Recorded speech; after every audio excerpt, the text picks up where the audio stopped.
Stay tuned, stay locked to the Prophet Kwaku on the Nubian Forum People's Talk Show. Greetings, this is G Vibes, and you're listening to the Prophet Kwaku on the Nubian Forum People's Talk Show. Well, this is Tipper Irie, the original ragamuffin. And you know what's there for the Nubian Forum People's Talk Show with the non-fearing, unapologetic, the true Prophet Kwaku. Make sure you keep it locked. Otep. Itepe ineke J.R. Senebe. In tune to Nubian Forum People's Talk Show live here on Galaxy Afiwe.com. The only deep brainwashing station in a DC nation. We can't give up black people. We can't give up. Man say, all that you deserve. No worry your mind. What we have to do? All you got to do is work harder and harder. Then you have to give thanks to the Father. Hey, and you will make it through one day. Yes, black people. Anyway, they in the world. Hear that? On the Nubian Forum People's Talk Show. Burn the wicked them. Who you know? Give me the rope and make me hang them. And all African them. Plantation them. Beyond them. Never give up. Black people, we can't give up, you know. We can't put no limitation upon ourselves, you know. Yes, so itepe ineke J.R. Senebe. You in tune to Nubian Forum People's Talk Show live here on Galaxy Afiwe.com. Streaming live on Facebook, Kwaku Bonso, live now. Tell the world, so the prophet upon ear. You can look and you can steer. In my eyes you can peer. Because like what them say in the NFAC, we don't fret because we don't care. You understand what I say? So, before the show commences, I have to give thanks and praise unto the ancestors them. So we give thanks and praise to the ancestors them who's been here before us. Those ancestors them who fought the enemies of Mama Africa for the last 6 millenniums, who devoted their lives to all of the African culture. We honor and venerate you. We say Muduba Fun to those ancestors. Timajilaro kutu medupe loro Fun to those ancestors. We give thanks to Olodumare, the many names of our ancestors, the many names that we call the creating force of the universe, the omnipotent, omnipresent, omniscience, that which is greater than ourselves. We call upon the ancestors in the many names that we give the creating force of the universe and say Muduba, Madasipa, Fun Ineke J.R. Senebe. We say Muduba to the ancestors them who choked the Mangamizi, whose bones lay beneath the many seas, the many oceans, the many rivers, the many lakes, the many swamps, the many trees that they were lynched from, the many graves of this world. Maduba, Madasipa, Fun sacrifices for us so that we can be here today. Maduba, Madasi, Fun ancestors who wrote our stories on stones, papyrus, scrolls, books, put them in an audio, put them in video so that we would know who we are, where we come from, how we have arrived where we are, where we survived the tyranny, the nefarious acts of our enemies, where we were successful, where we built towns that they bombed and burned, where we rised again like a phoenix out of ashes. The mistakes we made, the corrections we need to do, where we need to go. To those ancestors, Madasi, Maduba. Maduba to the ancestors who fought in the Black Panther Party, the UNIA, the Nation of Islam, MOVE, the Pan-Africanist movements, all African ancestors that followed our greats in those organizations to make those organizations what they became, who believed in the leadership of those organizations, that they were steering us in the right directions. To those ancestors, Muduba Fun Madasipa. And to the ancestors, our direct ancestors whose names we do not know, we the children of the kidnapped people, we the children of the family of Africa who still resides on the motherland. To those ancestors we say Madu, Madasi, we venerate you, and we say Madasi Pa for your sacrifices. Maduba Fun Baba Me Cedric, Maduba Ebony, my brother Randall, Maduba Big Daddy, Maduba Fun Big Mommy. And we give thanks to our living ancestors. Granny, you're 102, world tight, big you up. My mama, you're 88 to come up, big up yourself. To my family, my friends, my missus, my children them, my grandchildren them, and to my friend me them.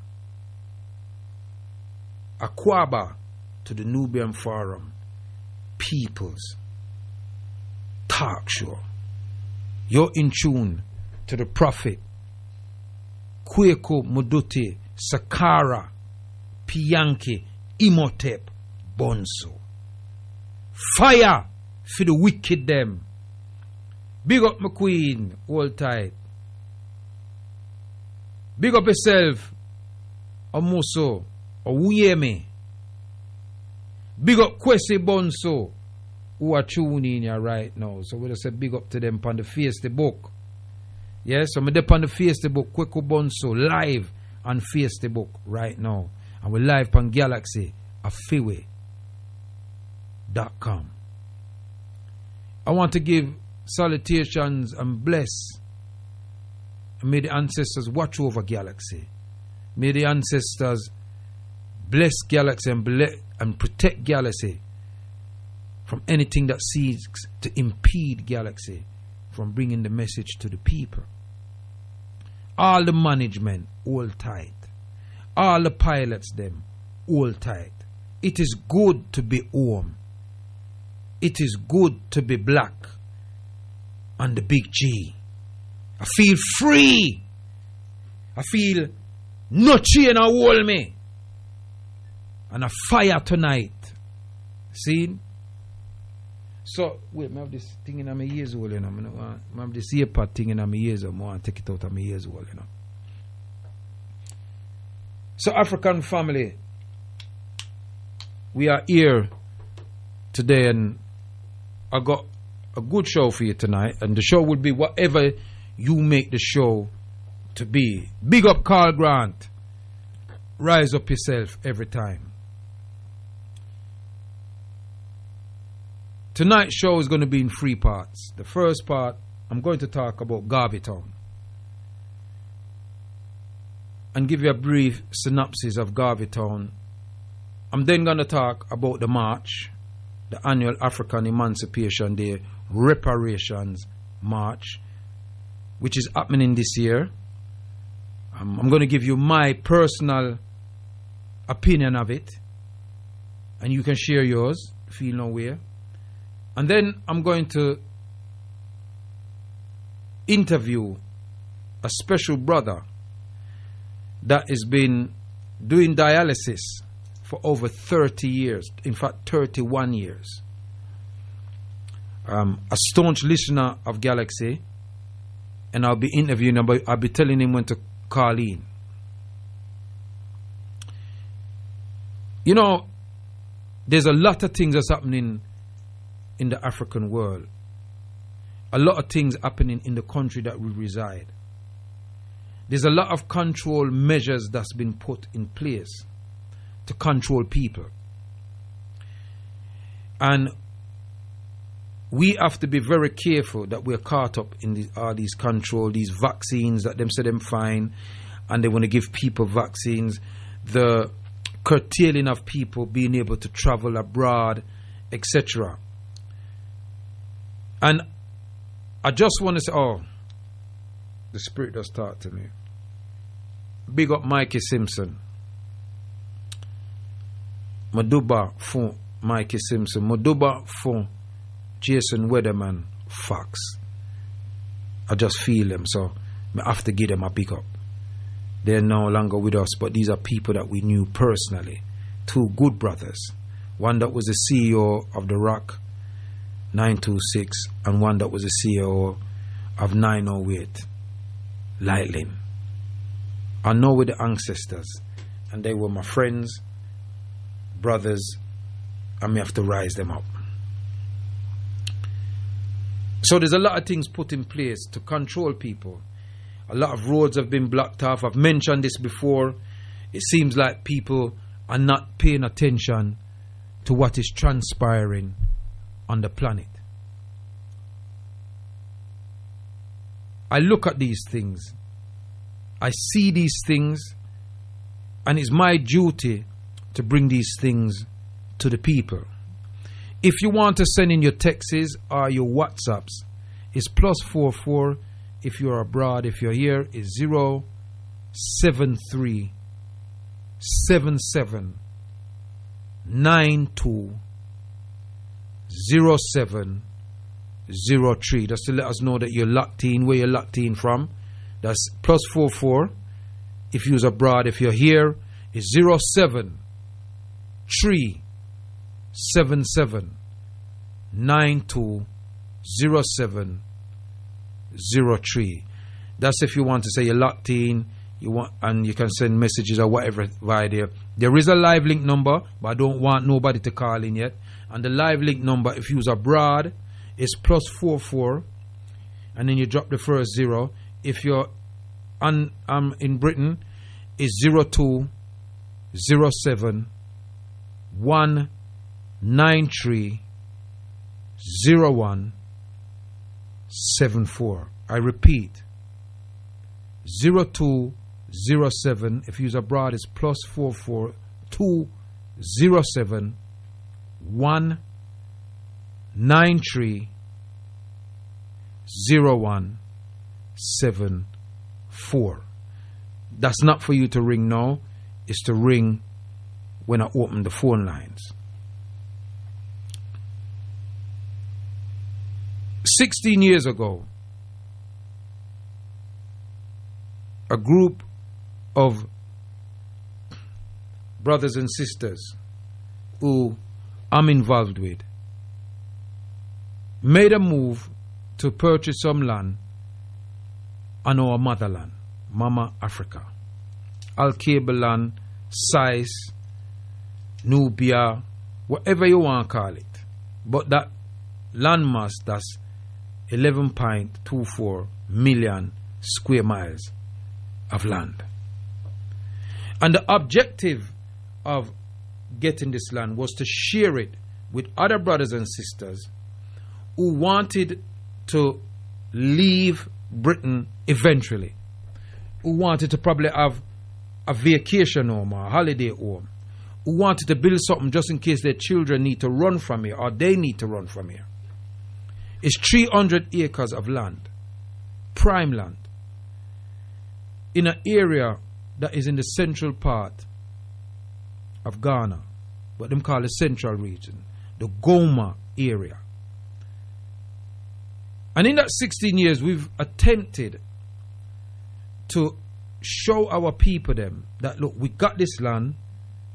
You don't have to waste no old heap of money buying land. All the things is done. All you have to do, you come, you be a part of the project, you sign up, you join, you have your money for bill, and you build your property, and you become a part of a collective. It's a communal project. It's called the Garveytown Project. We've had a few people interested over the years, ones and two. Some people come and look and they go somewhere else and buy land and they go and do their own thing. But we're part of a collective. And the objective of it was to create a town, a Pan-Africanist town, that was sustainable by itself by the people them that occupied that town. It was supposed to be populated by 50% diasporan Africans and 50% indigenous Africans. Africans who was born on the motherland in Ghana. So that we can work together, we can learn the things that we have forgotten, and we can bring them some of the things that we have learned while being in the diaspora. To work together to build a beautiful place, a vision that the Honorable Marcus Mosiah Garvey had. Hence why we call it Garveytown. It's been a long struggle, black people, because what we discovered along the way is that our people were still suffering of this man's and musical mentality, in that we want things to be ours in terms of mine, singular, instead of ours, plural.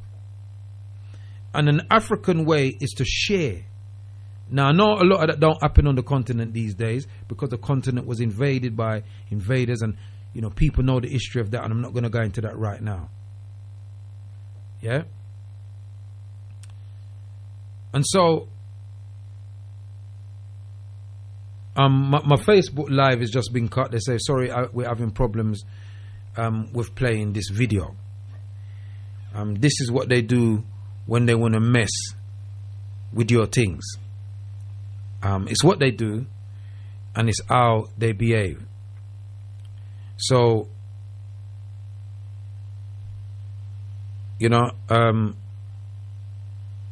they do things like this. So, me have to go back and start again.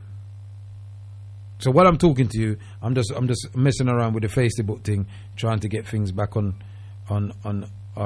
again. But in any way, we had this vision, and you got to be a visionary to do something like this.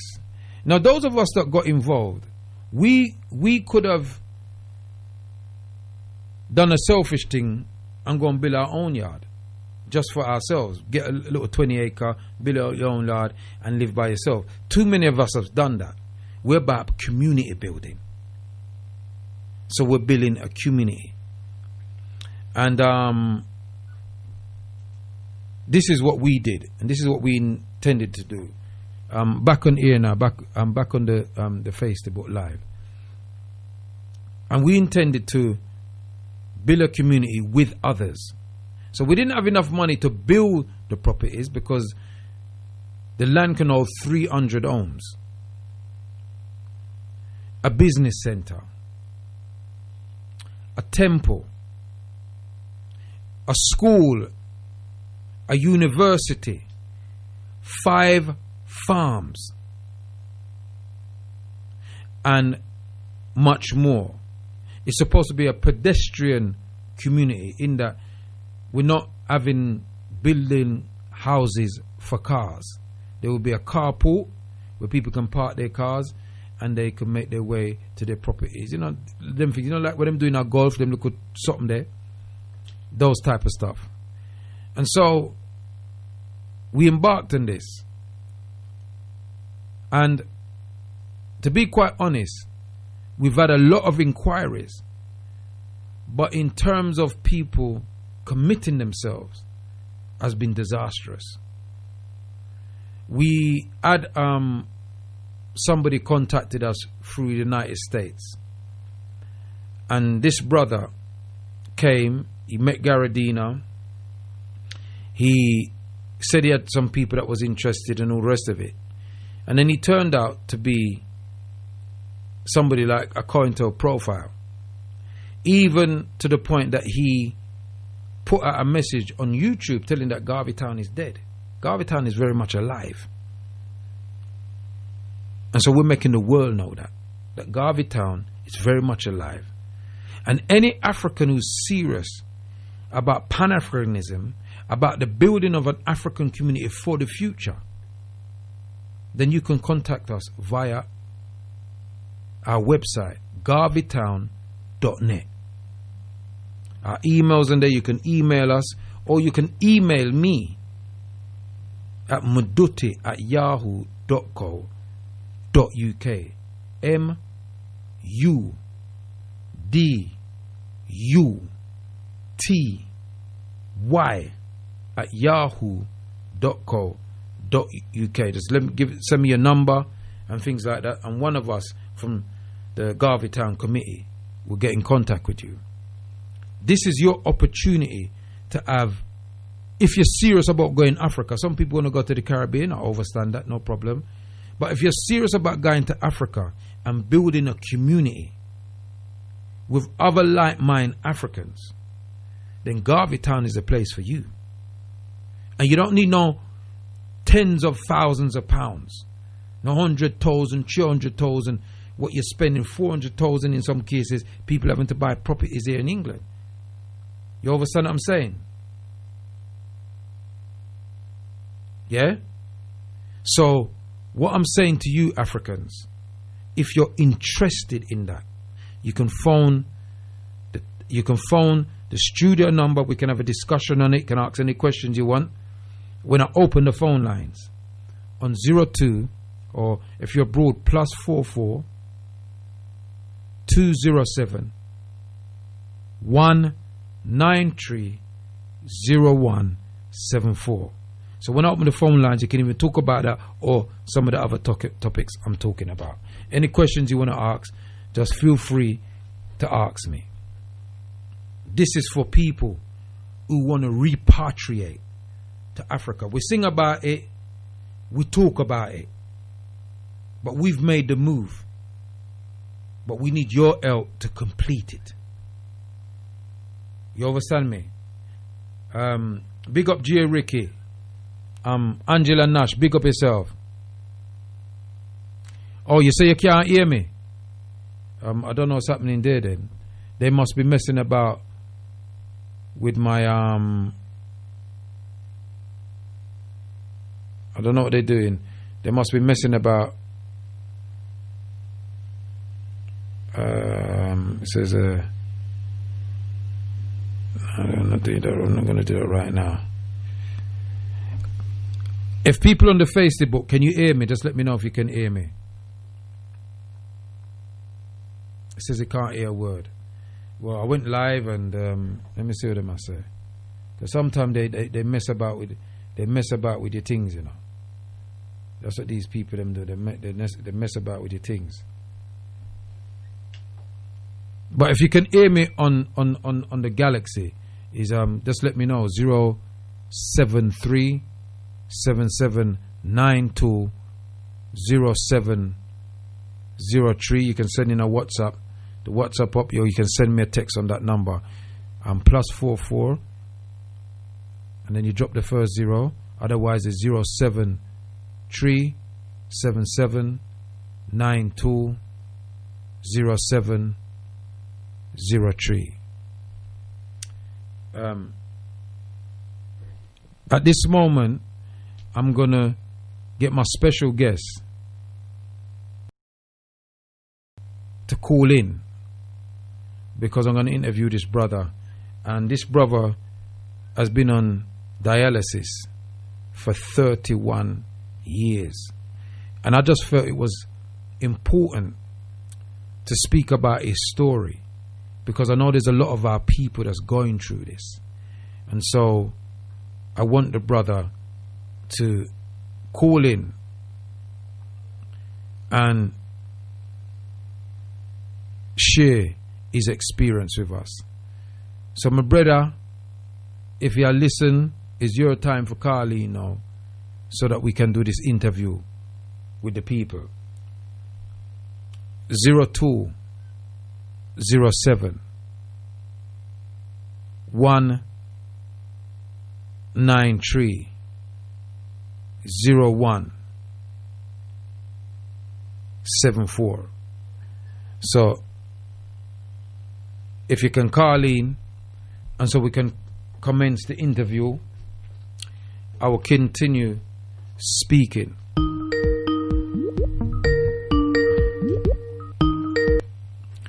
Otep, is you that? Yeah, I can hear you. You can hear me? At the radio. I just had the radio and it clicked off as soon as I phoned you the radio. You know? I mean my boombox, whatever that is. I can hear you on the phone live now anyway. Okay, all right.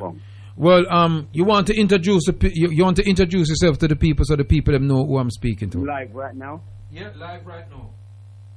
Okay. Yeah, okay. My slave name is Mr. Clifton Folks. My original name wanna be Zulu, Rebel Zulu. Okay. We can go from here. Yeah. So Rebel, I affectionately know you as Rebel. Yes. Yeah, Rebel. I can't hear the radio, but I'm just have to talk to you and just carry on. Yeah. No, you don't have to hear the radio. You're supposed to can hear me through. Yeah. No problem. You're supposed to can hear me through your phone. Can you hear me through your phone? That's what I'm doing. Yeah. It's probably recorded anyway. That's good. Yeah. Turn your radio down because it will feed back.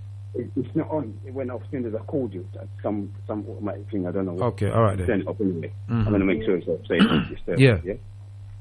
So Rebel, inbox. Yeah. Rebel, just a bit. Just tell us a bit about who Rebel is. Anyway, greetings, all Nubians. Like I said, greetings to Mother Earth and Al Kebelan and Tamari. Yeah? We start from, who am I? Born Brixton. Parents come from Clarendon, Jamaica. And from here, well, we come from Africa first. And you don't know them ship with it, so on this first ship with them called Jesus, that's what I say. Well, all over the world, yes. And I've been on dialysis, which is chronic renal failure. And what caused that? When your kidney fails, when it's completely failed, you don't pass urine. Some people still have renal failure, and they still pass urine. But I'm on the chronic one where you don't pass urine at all. So if I don't go on dialysis for maybe a week or two, I start feeling the effects like you start feeling sick anyway, basically. And if you don't go on the machine, you eventually die if you haven't got the treatment. Yeah? So I've been doing that for 31 years. I've had a transplant in 1989, but the transplant failed. But basically what happened was the kidney rejected, didn't it? They put a wrong match. As far as I'm concerned, it was a wrong match. They put a Caucasian kidney in me, but I didn't have no qualms about where the kidney's going to come from or whatever. I just took that choice, the opportunity when I could, and with no kind of white, black, wherever it come from. I'm born in England, so I'm born in that. So I didn't have a problem with where the kidney came from, who it came from, or where it came from. I asked the doctor where it was from, but the doctor, I can't remember if the doctor told me, but after a while, I don't know if it was years, then I asked the doctor. I said to the doctor, was it a white person's kidney come from? Oh, and I didn't really have no qualms. Like I said, I still ain't got none. But he said to me, he didn't. I can't remember if he said anything, but I eventually found out that it was. The guy didn't smoke, he didn't drink or nothing. He was a non-drinker, non-smoker. Yeah. So I got the kidney, but the doctor said to me, the family, I couldn't remember this. The family didn't want to know because they have their rights not to be known to disclose who the kidney come from. I think they got that right to do that. I'm not on that, but I think they got the right to do that. So they decided they didn't want to talk to who the kidney was going to. They probably knew it was going to me, obviously, because the doctor. So one second. The kidney came from a European. Yeah, I don't know what. Yeah, Caucasian. So I don't know exactly where they came from. It could be anywhere, you know. Yeah. So. One second, Reb. People saying that they. One second, Reb. People are saying they can't hear me on the Facebook. I just want a message now to see if people can hear me on the Facebook. I've turned the volume up, so I don't know if people can hear now. So if people can hear, can somebody signal me on the Facebook and let me know if you can hear what I'm saying? I'm trying to get it, but too late. I didn't get to it. I'm on the Facebook now, but I couldn't get to manage how to do it to get onto you. You know what I mean? But So should I carry on? Or yeah, go on. No, right. So you got a kidney from a transplant, kidney transplant. A kidney transplant, yeah. Let me go again. Let me go a little bit reverse back and explain a little bit more. It's called a cadaver kidney. Yeah, that means it's from someone that has died. Oh, seen. Cadaver kidney means from someone who died. I can't remember what they call everyone when they're alive. When you're alive, you know, when you're alive. Because remember, some people could give kidneys when they're alive, go and take the operation and give kidneys to their family or whoever they want. Yeah. Live without dying. And because you can live on one kidney. I think most people know that. Well, it depends what field you're in, you know. You can live on one kidney. Am I speaking loud enough and clear enough? Yeah. I can hear you. I can hear you, yeah. Anyway, yeah, so the kidneys from a cadaver, the guy, I don't know, I can't remember how they say he died. Whether a car accident or something, whatever. So I took my chance, went for it, had the operation and such, and went through the operation. But what happened now? The kidney it didn't suit me because I'm thinking they did a wrong match. I'm thinking they did a wrong match, whether it was deliberate or not or whatever. I've no qualms about that. Like I said, I took the kidney, and then years after, I heard on the TV, you know, that it was best to get one from someone like you, not necessarily. Even if you're black, it's best to get someone in your same complexion. I don't know how true that might be or not. You know what I mean? That's what they say. But yeah. Anyway, the kidney rejected after a while, and I'll tell you what happened. You see, that time it's the time that I'll never forget, because what it felt like when I was going through the process of hoping that the kidney would work. Yeah. What was happening with me was the feeling that I had. Yeah, was like it was painful. I sit down on my bed, cross my legs, rocking forward and backwards for I don't know how many weeks I was doing that for, yeah? Just weeks though, yeah? And it felt like, I always remember, it felt like ants are digging their way out of my stomach. Like, that's the kind of pain I had, Virgin. Yeah? That's the pain that I had with the transplant kidney. I felt like ants was digging their way out of my stomach. That's the only way I could describe it, man. What? I mean, I'm not a doctor, yeah, by any means.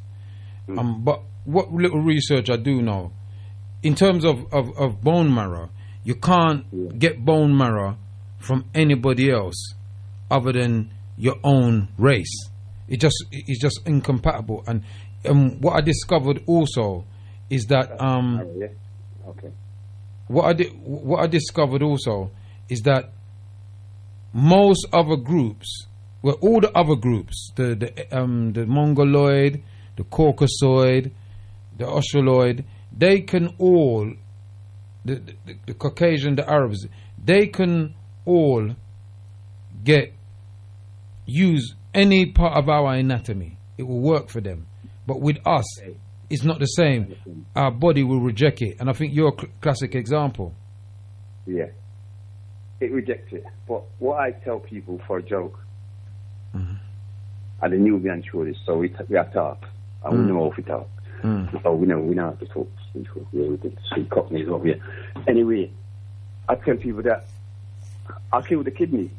Not in a malice, what you call it, malice way. But I said I killed the kidney before it killed me. Yeah. Your body rejected it. I just use that terminology as a joke, like I killed it. I'm a black man, so I speak black. Anyway, I killed it before it killed me, not in no malice way. So let me stop you there a minute. So therefore it rejected. They tried to save it, but they couldn't. They couldn't save it. That was only asking me, Frank Creation, that it was only a month or whatever. And because imagine you going through that for how many months with your stomach, like you feel like ants trying to dig their way out of your belly. It's like your belly's on fire. You understand me? So I have to sit down on my bed, cross my legs, and rocking forward and backwards and rocking. Never, you know what I mean? It's something that you won't forget. So, and some people have 1 and 2 and 3 different transplants sometimes. See, you know? See, yeah. So, and it's 1 second, Rebel. Did you have any more transplants after that? So much. Huh? Did you have any more transplants after that? No, because what happened? Let's go further now. What happened? I had with the kidney, they left a it's called a JJ stent, right? And what it's used for, what its purpose is for, to drain the excess fluid from your, because you know, anytime you get a cut or some serious operation, you see people walking with like, and it might look like urine in a bottle or something. It's for excess fluid. It's to drain out the fluid that's not wanted because you're healing. Seen. They put a hole in you somewhere to drain that out. But in my case, they put a JJ stent in me into my bladder, so I'm supposed to urinate it out from the bladder. The excess fluid that's going to come out from the kidney that's been transplanted into me. Clear? So they put that in me to drain the fluid. But what happened? Oh gosh, it's so much. It's just so much. 1 second. Let me take you back a bit, Rebel. Yeah, go on. You said 31 years ago. So what age are you now then? I'm 56. No, only 56. Something wrong with me. It's the show. Bless people listening. I'm 59, 60 in October, mate. Yes. So you're 60 this year. So that was when you was about 29 then. I was 28. 29, yeah, 28. I was 28. I was ready and right, put it that way. So you was a very young man. So what was it like? I mean, Rebel, I know you from... 1 second, Rebel. Yeah. I know you from Brixton, innit? You're original Brixton man, innit? Yeah. And what was it like at that age, Rebel?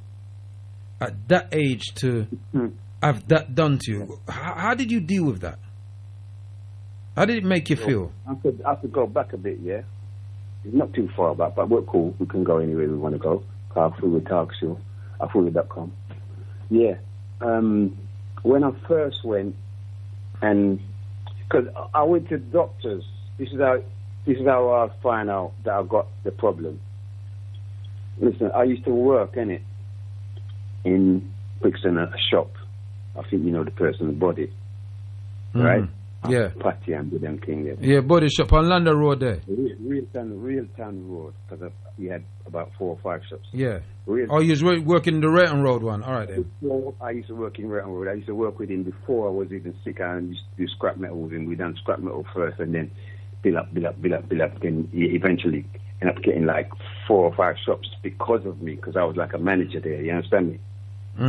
So I've been working all this time, 18 hours a day.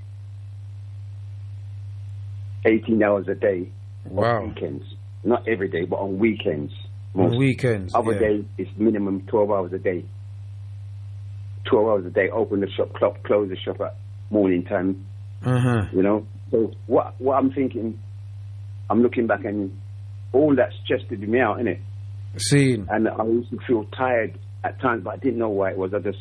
What would happen? I would feel tired for a certain amount of time, and then I would like brush it off, and then it would go away after a certain time. That's mainly on Saturdays when it's most busy. But I didn't realize then what's going on with me, and I can tell you what it kind of give an inkling of how or what, because of what could have saved me. If I had a good diet at the time, that would probably do me wonders.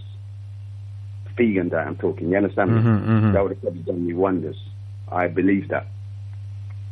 But I was working so many hours. I only had 6 hours left for myself. And are you going to see that you need more than 6 hours of sleep, don't you? I was doing that for at least, I don't know how many years, but it doesn't matter how long you can do it. I was doing all that work. And it just, that's when my kidney in it, I got stressed out and all kind of different problem. And so you wasn't eating properly, all them something there? I was drinking eggnog and all them kind of things, and eating chocolate. I'm working in a shop, so I'm eating chocolate, I'm eating meat, I'm not doing nothing for my body justify whatsoever. Seen. Nothing that I was doing justified my body, and then going out raving. After I finish, I'll be going to this street, here, Funky Express, left, right, and center. Here, 80s. You understand? Yeah, I know. And probably went round the corner to. Yeah. So doing that, I was like the manager, so I have to get up early, to go and do the shop. Not early, but be there, opening the shop. He relied on me. You know what I mean, to open up the shop. So all that stressed me out, innit? Plus problem with a children's mum and things like that, you know? But the problem is me as well as them, because it takes two to tango, right? Yeah. So go through all that stress and problems, but I still end up getting my 5 youths, you know what I mean? And tell them sorry for certain things that I might have done. Yeah? Say sorry to certain things that I might have done, because what I say is, from a woman, don't put her on upon you. You're not supposed to put your hand upon them. As a man, I grow, although I might take too late to understand it, but me live to apologize. True. Apologize to my children's mothers.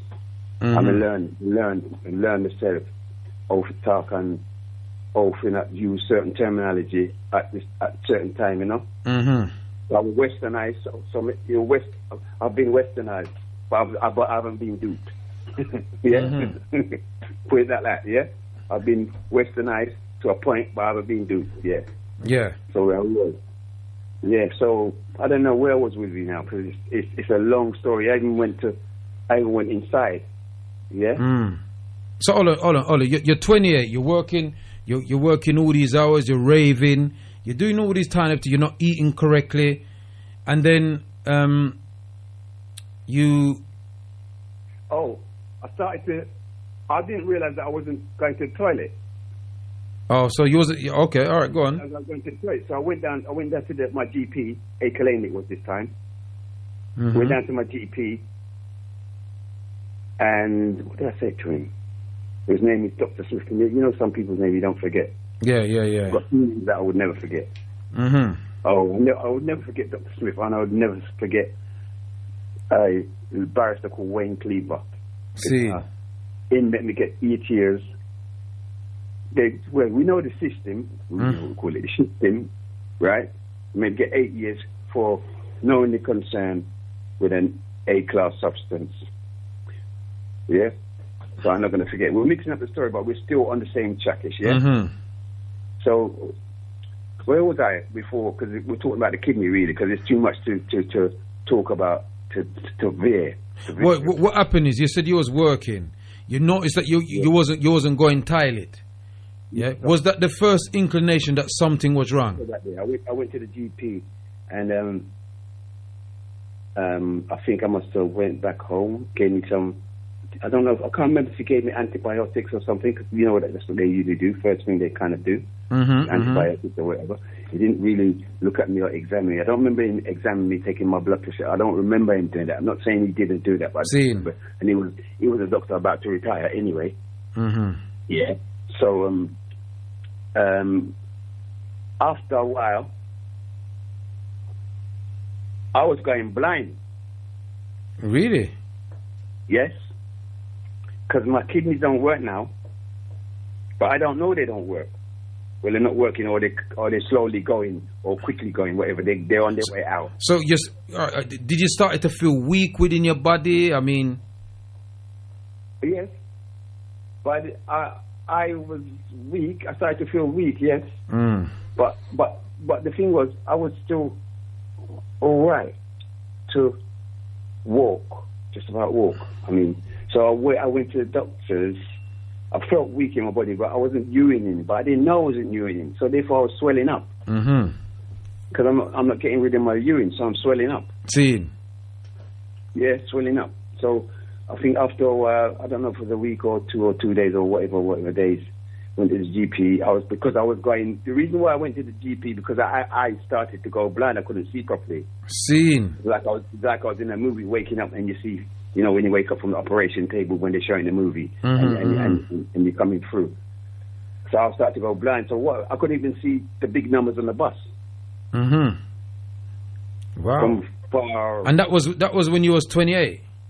Yes. Right. Couldn't see the numbers on the bus properly. What happened was, I think, I can't remember how I reached the hospital. I've got a feeling, but I don't remember. I think I took the bus to hospital or something, because the doctor sent me down there or whatever way, and I went. Once I told them that I couldn't see, they're really supposed to be ambulance, isn't it? But I don't remember that. See. And then again, how we get treated, it's possible that I could have just went. I don't know. You know what I mean, come from what I know now, that who cares about who in this world? You know what I mean? So I went to the hospital, and they say that I'm bleeding behind my eyes. Wow. Behind my eyes was bleeding. Yeah, it's bleeding behind my eyes. I'm on death row. I didn't know it. To reggae. It's bleeding behind my eyes. So that's when they realized through my eyes told them it's something serious, it's wrong. They didn't know. I don't think they did diagnose the kidney just so quick yet. The first thing they do is check your, because that's one of the first things they do to people. Anyway, look on your eye or look on your tongue or fingers or something. What they, you know what I mean? First, they got procedures what they do first, didn't it?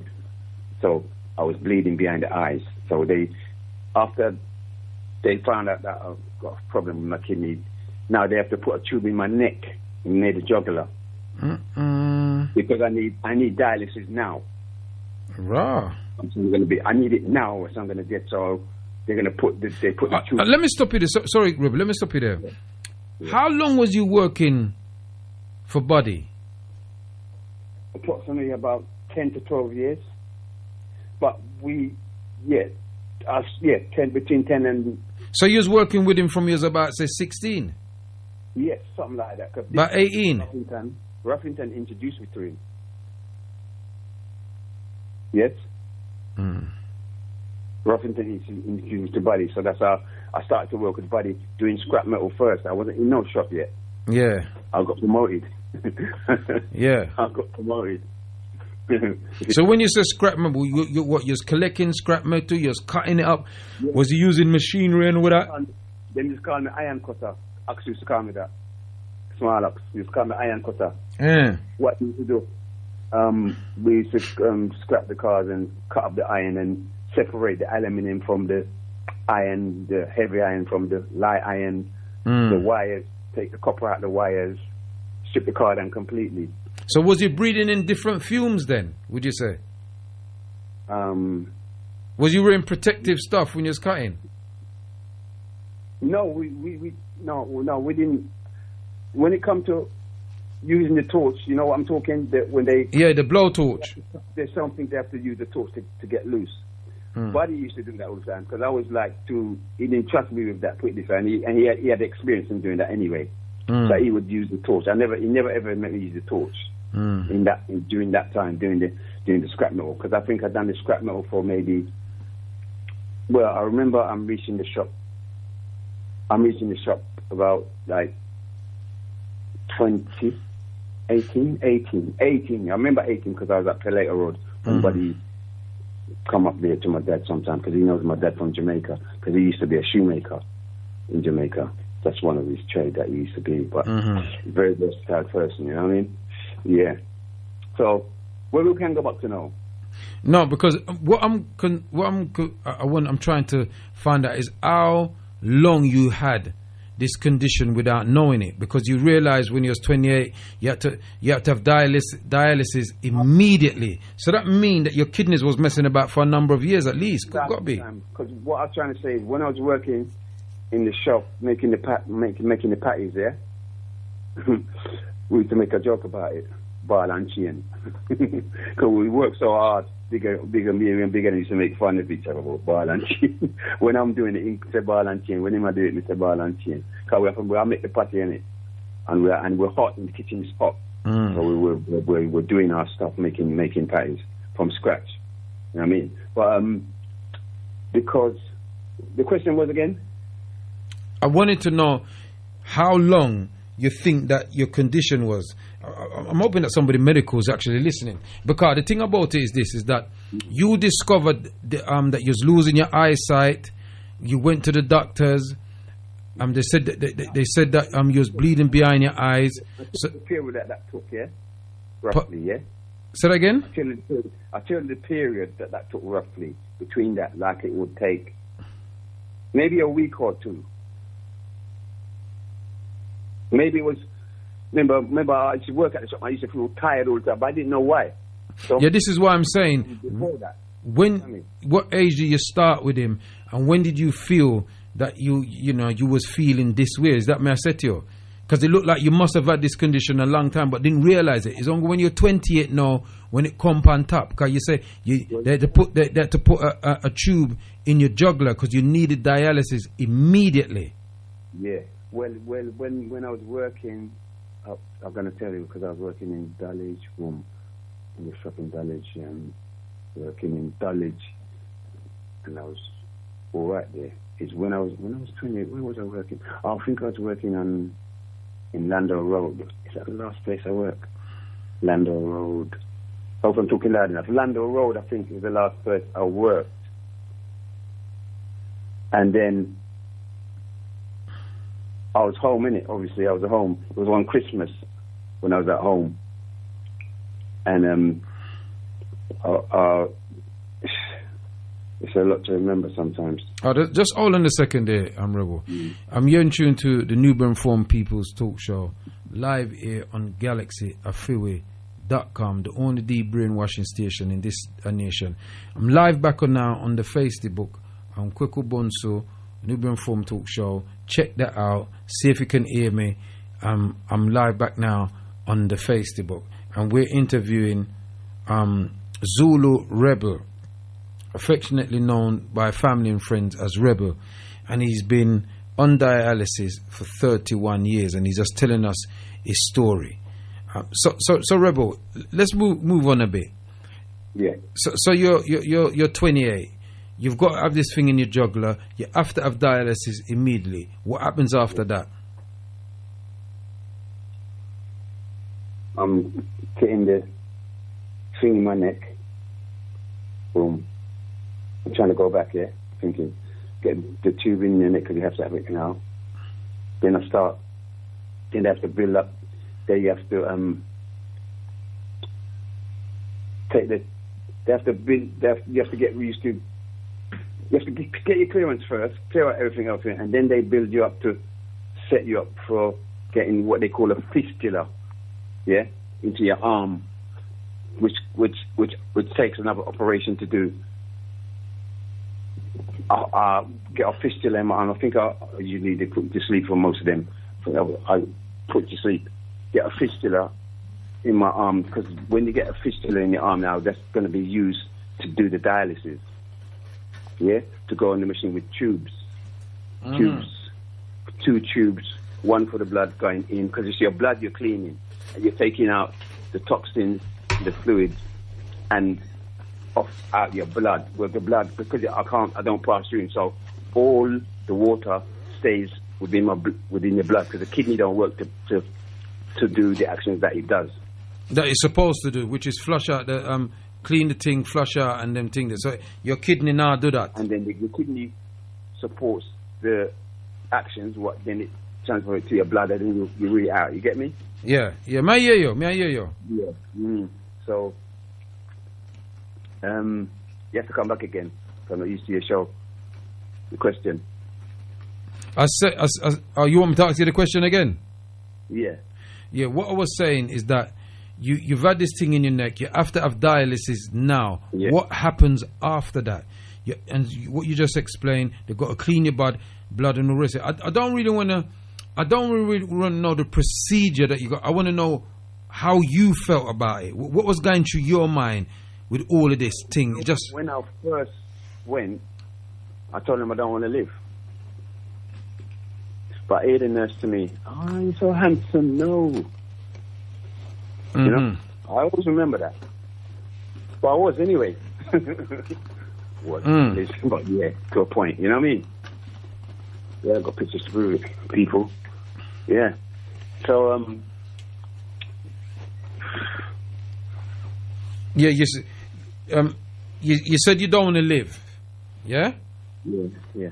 Because Rebel, what I want to hear about how you felt and how you dealt with those emotions. How I felt. Yeah, how you felt. Obviously, you said you felt like you didn't want to live. I think every time I would speak, because this is like long, you know what I mean? Because I just dealt with it. I just felt like I didn't want to live for a moment anyway. Mm-hmm. But saying that, you still go through this stuff because you don't want to die either, but you're not going to say you don't want to die. You're not going to say it. Even though I said it, but you know what I mean? You just go through the procedures. And how I felt is like, it's hard to explain how I felt, because I'm still feeling like all different. I'm still feeling like in the beginning now in some aspects, because sometimes I still feel like, well, I would better, rather not be here, because what I'm going through right now still, because I've had 2 strokes along the way. Oh, so you've had 2 strokes on top of... along the way, yeah. One in 2014 and one in 2019. So my feelings, I'm going back to the question, how I feel, I can't even explain. For a time I just didn't want to live, but I got on with it, and I'm being strong through it. Let me stop you there. Let me see if I can help you, yeah? You're 28 years old, so you're kind of in your prime. Yeah. Yeah. I'm not kind of, I am. Yeah. I'm not fully, but I am. Yeah. So you're 28 years old, you're in your prime. You're working, you're making money, you're raving, you're doing all this. You're doing what most of us did at that age. Yeah? And then this sickness comes along. It was devastating, isn't it? It was devastating, but I just had that rebel in me, to carry on. Even though I said to the nurse, I don't want to. Yeah, but what was it that was in your mind that made you say, I don't want to live? Because something must have impregnated in your mind. So you thought about something, and it made you come up with that statement. I can't put a pinpoint on that, but I do always remember that I said that. And the nurse said to me, you're handsome, why, or whatever, So I can't think what would trigger it, because, like you said, I didn't have a bad life. I was a bad boy, but I didn't have a bad life. You know what I mean? Mm-hmm. I've been bad as in, not growing up yet properly, if you like, even at that age. You know what I mean? So I can't even explain. I can't explain it so easily. That's why I should probably write a book. Mm-hmm. It's a lot. It's still a lot. But I'm just going through it, innit? Just going through it. Yeah, but all right then. So moving on from there. Yeah. How between the time that you had the first dialysis, and then you had to have this regular dialysis, how much times a week when it first started did you have to have it? 3 times a week. 3 times a week. 3 times a week straight. Used to miss days and everything. The rebel in me used to miss days. Didn't want to go sometimes. Doctor would call me up, or the nurses. That time I'm living in Vining Street in Brixton.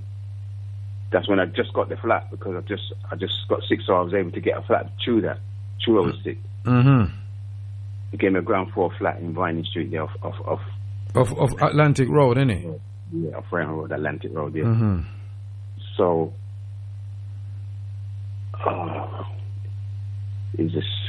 it's been a lot. It's a lot all the time for me. Am I too low? Talking too low? Well, Yeah. So all right. Let me move it on quite quickly. So you're 28. You have this first dialysis. You have to have it 3 times a week. Yeah. Mm-hmm. How did you cope? How did I cope? You just have to go with it.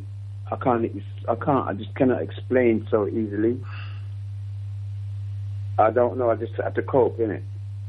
Or you're gonna die if you don't anyway. So you have to do it. You do it, or you know. Even though there's some people, when they get kidney problems, they die without even going through none of this. But you're still going to the raves, you know, Rebel. You're going to the raves. You're playing sound. You know, I remember you make a few tapes for me. So you still was doing. I never knew that you was going through that. I still carried on neglecting my body same way. I still like smoking everything. You know, say it's just the other day I stopped smoking like 2 months ago. Wow. Just 2 months. So when was what age was you when you had the first stroke? If it was 2014, so that means I would have been 44, something like that, because I'm born in 1960, innit? So roughly that's going to be 44. And then I had the next one after my mum and my brother died on the same day. Which was last year? 2018, my mum died. And then I had the stroke 2019, on the same day as when my mum and my brother died. On the same day. Yeah. My brother died in King's College, cancer. And mum died of varicose veins, what led to heart attack in Jamaica. And they died the same day as my brother died? I actually went to Jamaica for 1 week. Because of the dialysis in the situation, I went for a week and went to lay mum to rest. R.I.P. mummy, R.E.I.P. Yeah, and Winston, the eldest one, of her 11 away.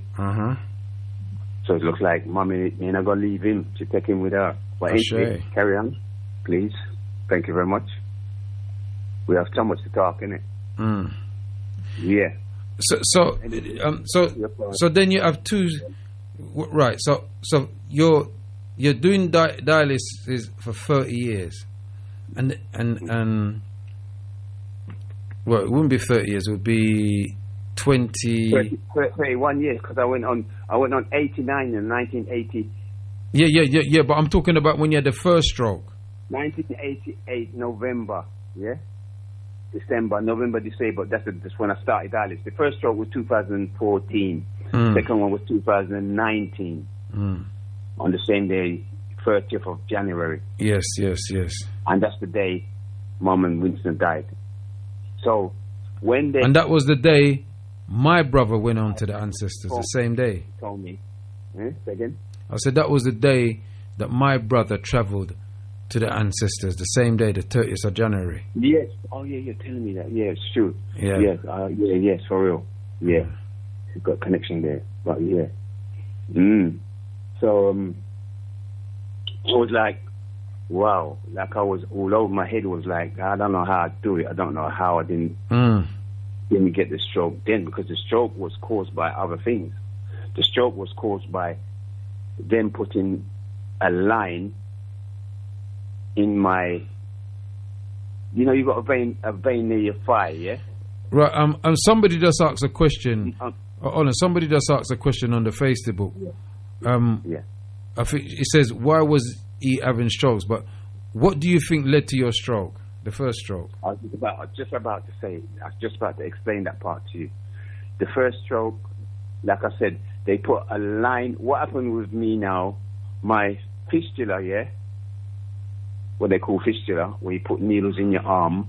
It's been, I think they call it exasperated, used out, both arms. So I had like bumps on my arms, like golf ball sizes, roughly. Raw. Yeah, or a little bit smaller, but big bumps because of the needling every minute. Because you're needling right into the vein to get the blood out, to get the liquid out of the blood, the fluid and the toxin. So you have to do it through a vein, and they have to join up they have to make a fistula in your arm, which is join up a vein with a main artery, so that you can get the blood to come out your body. Plus, they have to use thinning agents. But one that I used was heparin. I'm still using it up today, heparin, to make the blood not clot when it's going around in the machine.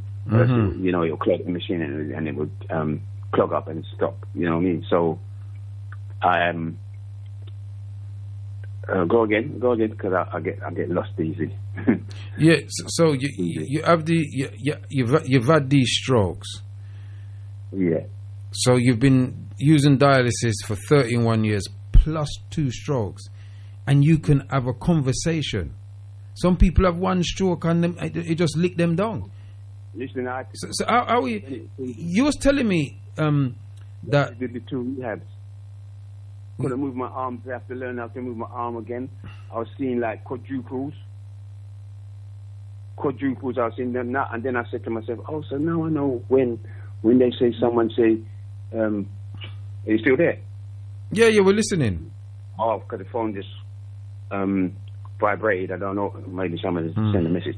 But yeah, what I was saying is, I was seeing quadruples and everything when I had the first stroke. Yeah, and now I realize when they say people who say that, oh, God told him to do it, you can't say you never hear it in his head because you don't know what he's going through. You can't say you never experienced that voice, what might not be there. You understand what I'm saying?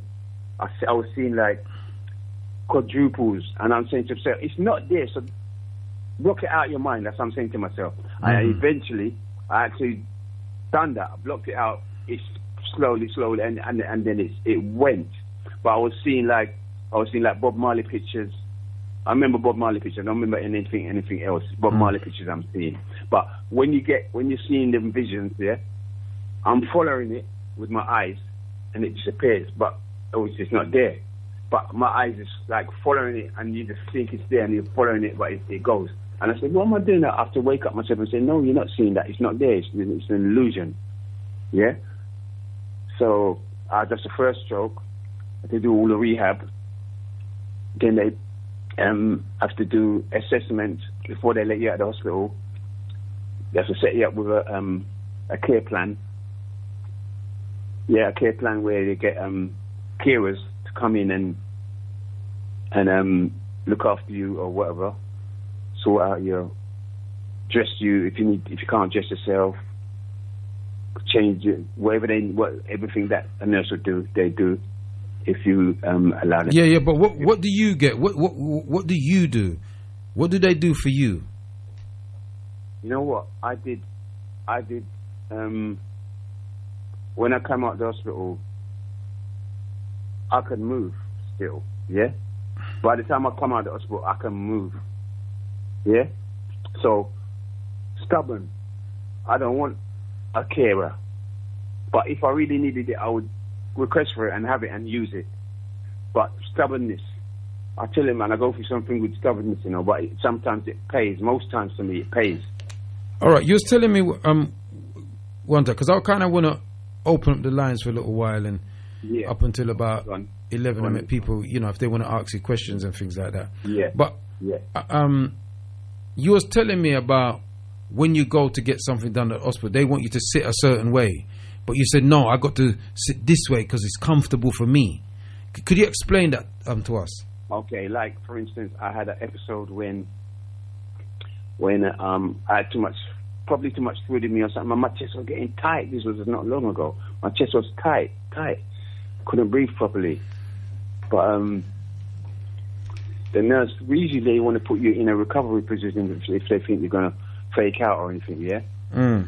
But this time when I had the tight chest pain, I realized I sit up, then I was all right. Right? then the next time something happened, and they want to put me in. That same time, sorry, when they want to tell me to lay back, I said, no, I don't feel comfortable laying back. This is how I feel comfortable, sitting up. So not everything works for everybody in the same way. So I sit up, and it was all right for me until maybe I settled down, or most of the food came off, or whatever, because it happened on the machine when I was feeling like tight-chested, bad, like I could have had a heart attack or something. And I had to tell the nurse I don't feel good, and they want to lay me down, but I just couldn't lay down because I wouldn't feel good laying down, so I didn't lay down. I think I stayed sitting up, and then it subsided, if that's the word, subsided and went away and such. But what I'm saying is now,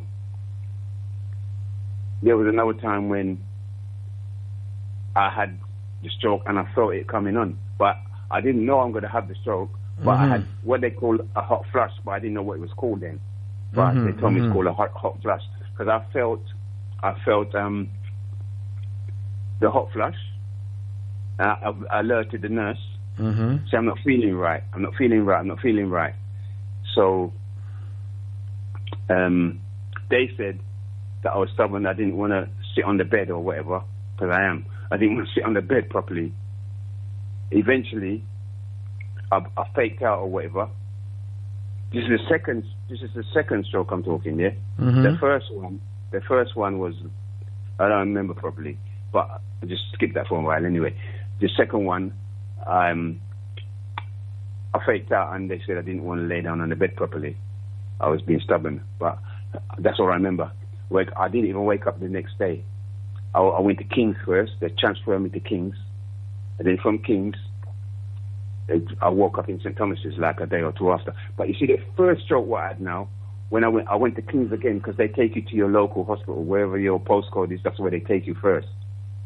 So if you live, depends, unless it's too far, they take you to your local hospital, because there's no A&E in Guy's Hospital down No, we know that. I just what I want from you, I just want your experience, how you felt, how you dealt with it, how you was able to deal with this for 31 years plus 2 strokes. What took you through that? How was you able to deal with that? Some people go through less than that and don't make it. I just think this is an amazing story.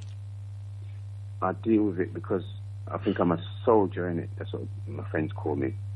You know, I'm a soldier. I just soldier it out. I just soldier what's to come is to come, and then I make up sometimes lately, because you change, and your perception change over the years, doesn't it?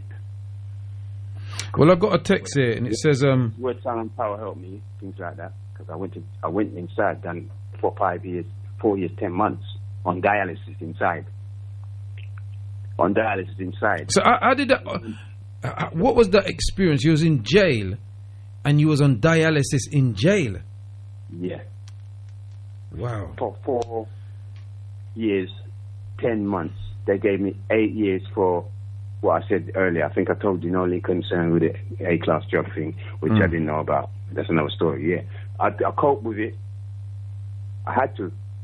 I didn't want to die, really. You know what I mean? Even though I might say to people, I don't want to stay because I'm feeling so much pressure sometimes, and I say I don't want to. So what? Did you have a cell by yourself, or were you just sharing a cell? By myself. I was in the cell by myself. I had a cell by myself, but I stayed in the. I was supposed to be in the hospital wing, but they didn't put me in the hospital wing. They put me in a normal wing. But I should be in the hospital wing. But you know what? I was quite all right in the normal wing, because probably I was not mental or not. I don't know the state where they bring people in. Even though I was on dialysis, I was still sane, innit? I was still sane enough to operate and do things in a certain way. Anyway, I used to go to hospital in the chain with the prison officer. Yeah. A couple of times when the machine don't work in the hospital, they would transfer me to hospital, and you know, they have a long chain on you to keep you or whatever. And then one of the nurse must have cried when they saw me in the chain when I come to the hospital. And I think eventually, I don't know if they spoke to him. I don't think they spoke to the prison officers. But what happened now? They realized that I can't go nowhere. I ain't going nowhere. If I do, I'll be dead within like 4 weeks. Depends how strong you are. You get me? You'll be back to really going to last longer than normal. I'll probably last 2 months to when I don't even want to. Yeah. So they bring us on the chain, and the nurse started to cry. Then they after that they didn't put a chain on me no more. And just because I think they realized that I'm in a situation. It's called chronic, innit? So when it's chronic, that means if you don't do your medication, you die, innit? Or your treatment, I should say. All right. So let me read this text out a minute. Yeah. It says a lot of Africans have this disease. I understand the brother, but he must look forward and use it to his advantage. Little more. And that's a text that just came in. Well, look, Africans have the disease, but you understand the brother, but must use it as what? You must use it as an experience and to take you forward. I've been doing that for all this time, and it looks like, well, maybe I've been doing it unknowingly for a time. All right, then I'll tell you what I'm going to do. Rebel, give thanks for that. Yeah, you can stay in the line if you want. Yeah. I'm going to open up the lines for a few minutes. If there's anybody out there that would like to ask you a question, or that'd be good. Or would want to share a similar experience. Anybody can phone doctors. Anybody can phone. Because I've been through all the doctors. I've been through the doctor's stuff and everything good. I've been 31 years, so I could be a physician myself to a certain extent, obviously, because, physicians cover many areas of practice or whatever. Well, I'm going to keep you on the line. I'm going to open up the lines. If anybody out there wants to ask the brother, any questions about his condition, or if you're somebody that is suffering like that or has that condition, how do you deal with it? Because I know there's a whole heap of people out there, of certain ailments, but it's like them afraid for talk. You understand me? So I got somebody who's coming in here. Yeah, Otep caller. What's your name? Where you calling from? Sandra from Peckham. I just wanted to ask him a question. When he was saying that he felt like he didn't want to be here, was it due to the pain that he was going through? Does he think that's the reason why that he was when I first started? Yeah. When I first started. When I first started. You know when you said that? No, you know when you said that you was in the bed and you said that you didn't want to live anymore. Was it due to the pain that you was going through that you think that you said those words, and then the nurse turned around and said to you, "But you're too happy"? It was the very first. Sorry to cut you. Sorry. First time. Can you hear me? Okay. Yes. It was the very first time when I went to when they put the line in my neck, in the jugular, the vein in my neck. That's when I said I didn't want to live. Don't know why, but that's what I said. It was the pain. It must have been the pain, brother. I personally feel it was the pain. It must have been. It must have been that. It couldn't have been. Yeah, definitely. Because I don't know. I just said it. I just said I didn't want to live. That was I remember saying that. I just didn't want to live. And I'm not regretting that I said it either. Because dialysis is not easy. I mean, I've got children and grandchildren that wouldn't like me to say it, but you have to say what you feel, innit? All in the Reb, I think the sister... understand that. Yeah, Reb, hold on 1 second. I think the sister's call dropped out, but there's somebody else on the line. I think it's a taxi driver. You want to ask a question? Yeah, man. I mean, live and direct. Yeah. Yes, brethren. Yeah. Honor and respect to you, brethren. Yeah. Your life has been remarkable. Yeah, your life story is absolutely remarkable, man. And we give thanks and praises that you're still alive, my friend. And through everything that you were saying, right? If I was listening correctly, I never heard you mention the word pain. I can't recall you using the word, that you was in pain or whatever. I can't. I didn't hear you say that you was in pain. So that means that your threshold for pain is off the chart, man. Yeah. is really off the chart. You are a remarkable human being, my brethren. And one of my cousins, he had kidney problems, and one of his brother gave him a kidney, right? Yeah. And both of them is living living a normal life. I did not know that you could live on one kidney until that happened in my family. You know what I mean? I didn't know that. I did not know that at all. And brethren, man, honor and respect, man, and I love you, brethren, and I wish you all the best, man, really, you know what I mean? You are a super duper human being, my brother. Can I cut you a minute? Yeah. What's your name and where you speaking from?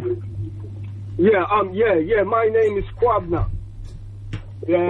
Right. Okay. And I'm working at the moment. I'm a London cab driver. 961, just hold on. You did say that. Hold on a minute, 961. I'm here. Cool. Oh gosh. Yeah, man, you are absolutely remarkable, man. Yeah. May your ancestors continue to surround you and protect you, you know what I mean, in your earth runnings, You know what I mean? I didn't say about I was feeling it. I didn't mention pain, but I was feeling lots of pain. A lot of pain, but I didn't mention it, but I'm just kind of like that, if you understand me. I don't, don't make that, try to not make that bother me, but the amount of pain that I feel is too much. I've had pain where I felt like I wanted my arm chopped off because of it. You still there, Bridget? Wow. Yeah, I'm still there. Kwabina, hold on a minute. Rebel, 1 second. 961, you want to come in? Yeah. You go on 961. Very much. Yeah, I myself just come from dialysis about 10 minutes ago. Hold a minute. Can you speak up louder, sis, because we can't hear you. Okay. Or turn the volume up on your phone. You come from dialysis. Any better now? No, are you talking on a loudspeaker or something like that? Yes, I'm talking on a loudspeaker. Shut it off or what? Yeah, shut it off. Talk right into the phone because we can't hear you. Can you hear me any better now? That is much better. Go on now, sis. Yes, I sent the text just a moment ago. I just come from dialysis myself. Mm-hmm. So I do understand what the brother had gone through. But my What's journey was a little Glenda, a little more. My journey was a little bit different because I was avoiding to go on dialysis for about 7 years, ducking and diving because I was asymptomatic. And it was only December when everything just... Let me take you back a bit, sis. Because you have to affricate us about what asystematic mean, because we're not medical people, so we don't know what that means. Yeah. Right. So if you can explain that to us, sis, we'd appreciate of that. Yeah, asymptomatic is when you have a disease but you're not showing any problems surrounding it. So I wasn't filling up with water, I wasn't breathless. One thing was with my blood pressure was high, and that was the problems. My blood pressure was always high, running to 200 over whatever. So I was ducking and diving, taking tablets, sometimes not taking it. As I said, in December, everything just come down on me. All the problem that I was to envisage with kidney problem came down. And my consultant said to me, he said, please, just do your best. One consultant told me I only had 40 minutes to live. We still get up to run, come out of hospital, and he said, "Oh, you're playing roulette." And I said, "Yes, I can play the game." He says, "No, not when you lose." Then my other consultant, he was saying, tell me that me Bex, I right one. Let's see how dear he tells me I've only got 40% chance of living the night. The other consultant, no time, just look at me playing yours, listen to me. He said. I said, what will happen? He said, one day you just get up and you just drop dead. He said, Well, as time went on, I got weaker and weaker and weaker. It came so much that when I was going up the stairs at the DLR, at the hold on to the railings. You couldn't take one step being in that situation. What? I was walking like a baby. And the morning I got up, I said, boy, I'm not going to live today. After 5 myself at the hospital. So I took a cab, jumped in, the cabman started giving me a problem. I couldn't even bother with him. And he was there, and they said I had to go on dialysis almost immediately. I had a line put in my groin.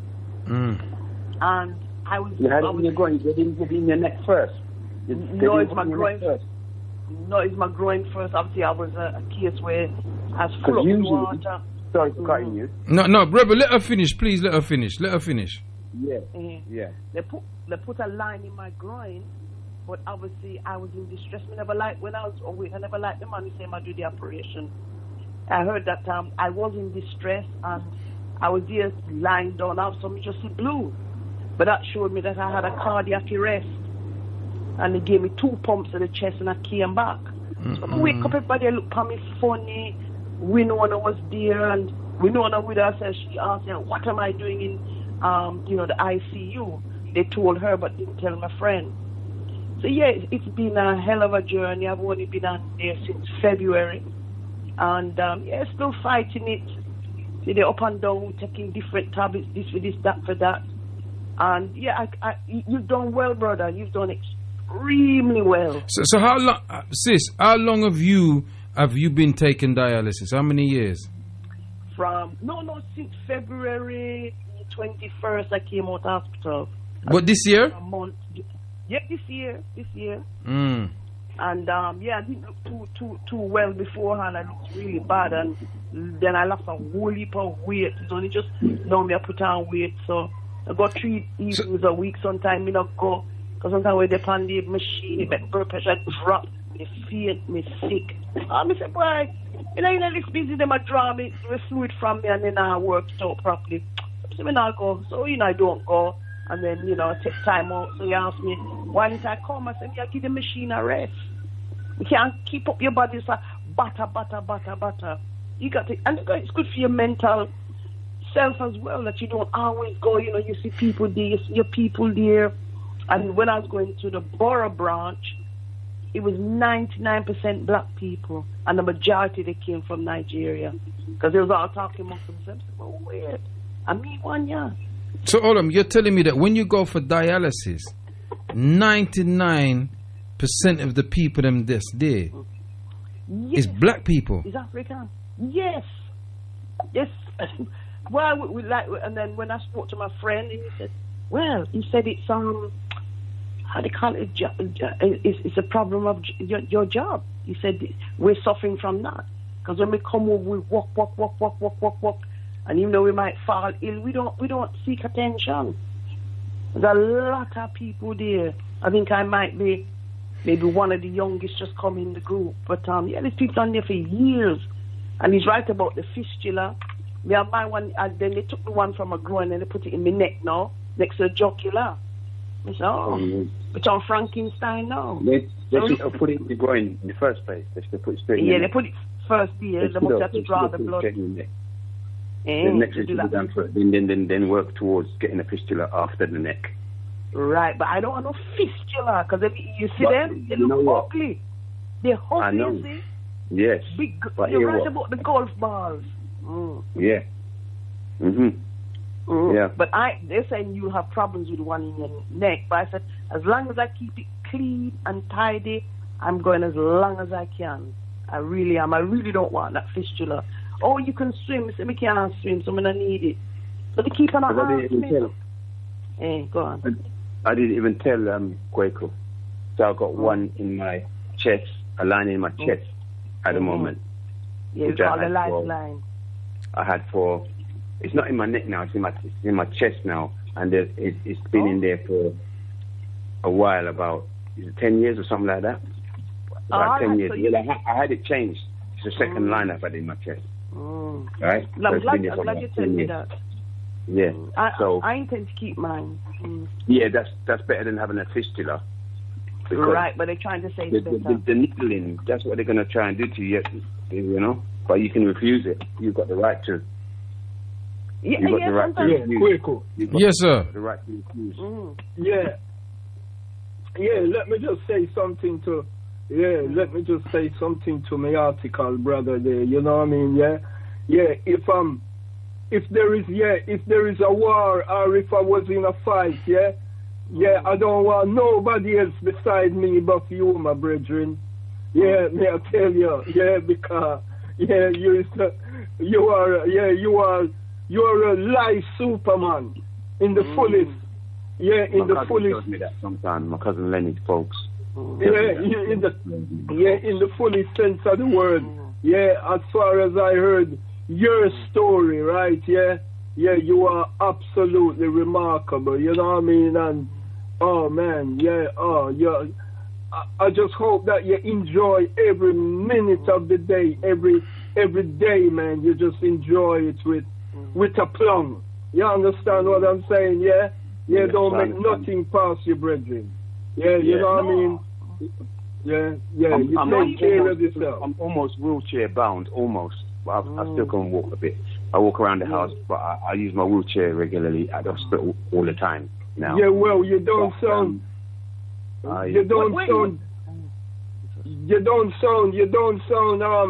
destitute or in a bad way. Judging from your voice, you sound very, very healthy and very, very normal. Yeah, you know what I mean? Yeah. It's the powers that our ancestors are guiding me. You know, I'm taking it in properly as much as I can. Brothers, all and the sister want to say something. Go on, sis. Yeah. What dialysis center you, Debbie? Borough. No, not Borough. Guys. Oh, I'm at Lewisham. Sorry, because you know. Oh yeah, Lewisham. Okay. So they got in Lewisham and they got Kings as well. They got in Kings as well. Yeah, you know, they have a new centre here, and a lot of people don't really want to talk. Sorry. A lot of us don't really want to talk to each other about with problem, but we just talk it. Yeah, I know. Yeah. They're very, very insular. A lot of them, you know. Yeah. Yo, brethren. Yeah, yes. Go on, Kwabena. Kwaku, yeah, I don't know if you can see my telephone number and screen.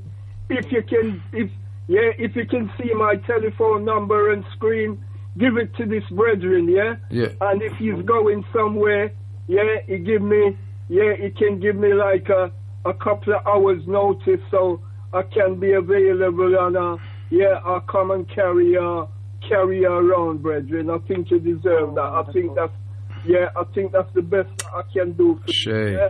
So, quick. Very much appreciated. Yeah, so, What number? What number is yours? Well, yours end with 909053.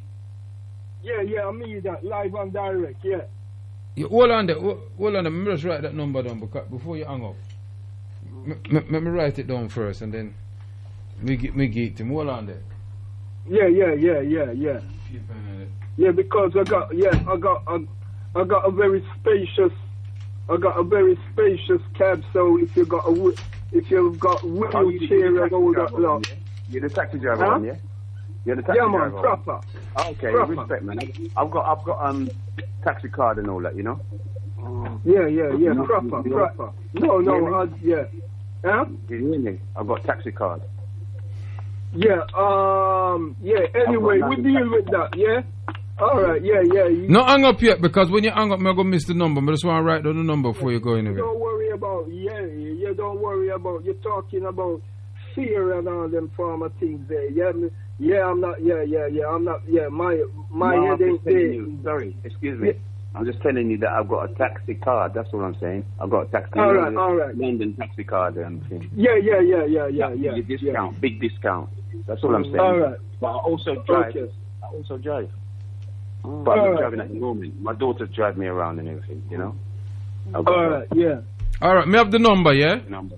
I'm still taking number. Yeah. Me pass it on to him. Pass it on.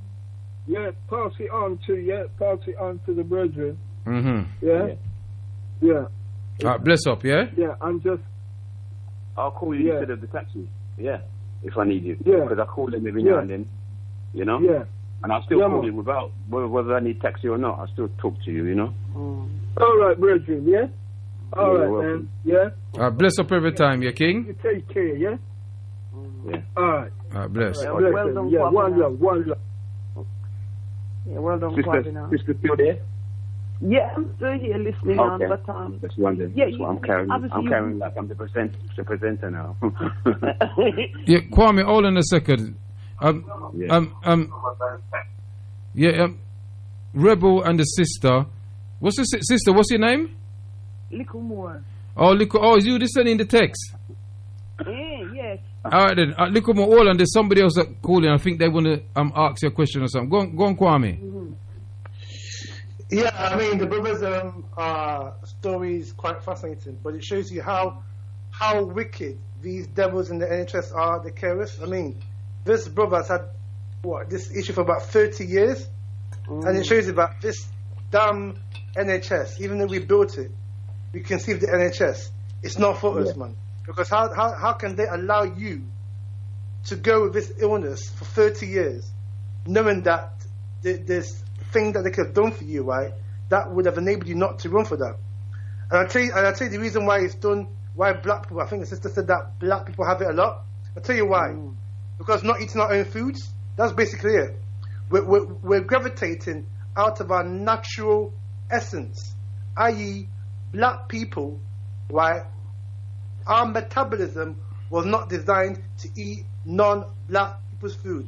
This is why the Creator gave us dashing, plantain, green banana, yam, brown, etc. Because that is what the black body can metabolize.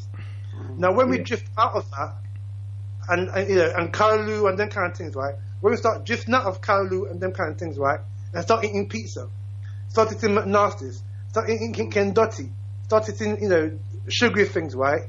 That plays havoc within our metabolism in the way that food is digested, and that has an effect on our kidneys, right? And because that food that we eat anyway, that I've just mentioned, the Kendotti, the McNasties, it's synthetic, right?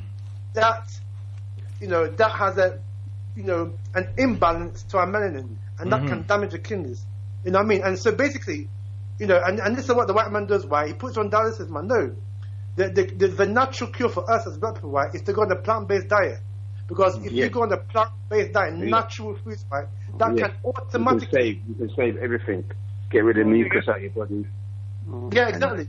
Like what Dr. Saber was saying about the alkaline diet, because the white man don't know about us, right? Because when we're sick, right, and this is why we shouldn't really be using NHS, because the NHS, I don't care what no black doctor says or black nurse says, the NHS is fundamentally racist, fundamentally Afrophobic.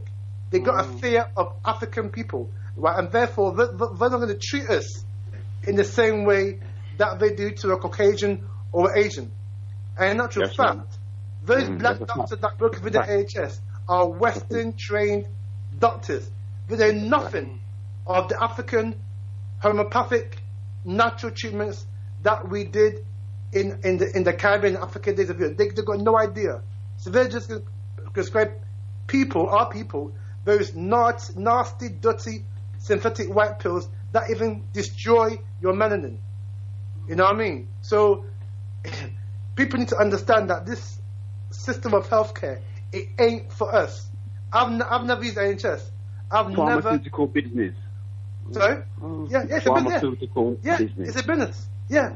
Because all these doctors and GPs, right, they are salespeople for the likes of GlaxoSmithKline Wellcome, right, Zeneca, Pfizer, and all those other pharmaceutical companies. So believe it or not, at the end of each year, right, your doctor, right, your GP is given the target, end of the year, is given the target about how many pills is sold by a different company or prescribed over to his patients. So at the end of the year, right, and this is something that I found out, these people, these Zeneca, Smart Smoke, GlaxoSmithKline Wellcome and others, right, they go to these people with their spreadsheets, right, and they say to the doctor, how many other drugs have you sold to your, or prescribed rather to your patients? And then the doctor or GP just gives him a spreadsheet and tick off and give the doctor his commission. That's what it go. And with black people now, they know that they know that with us, we are the best customers of the NHS because these people prescribe these pills like it's confetti, right? Mm-hmm. And this is why I see many other people, in particular our elders, on these prescribed pills. I noticed a lot of the elders, they don't. Exactly, They just take that's why some of the elders are walking zombies, man. Because these pills messed up their melanin, man. Messed up their melatonin.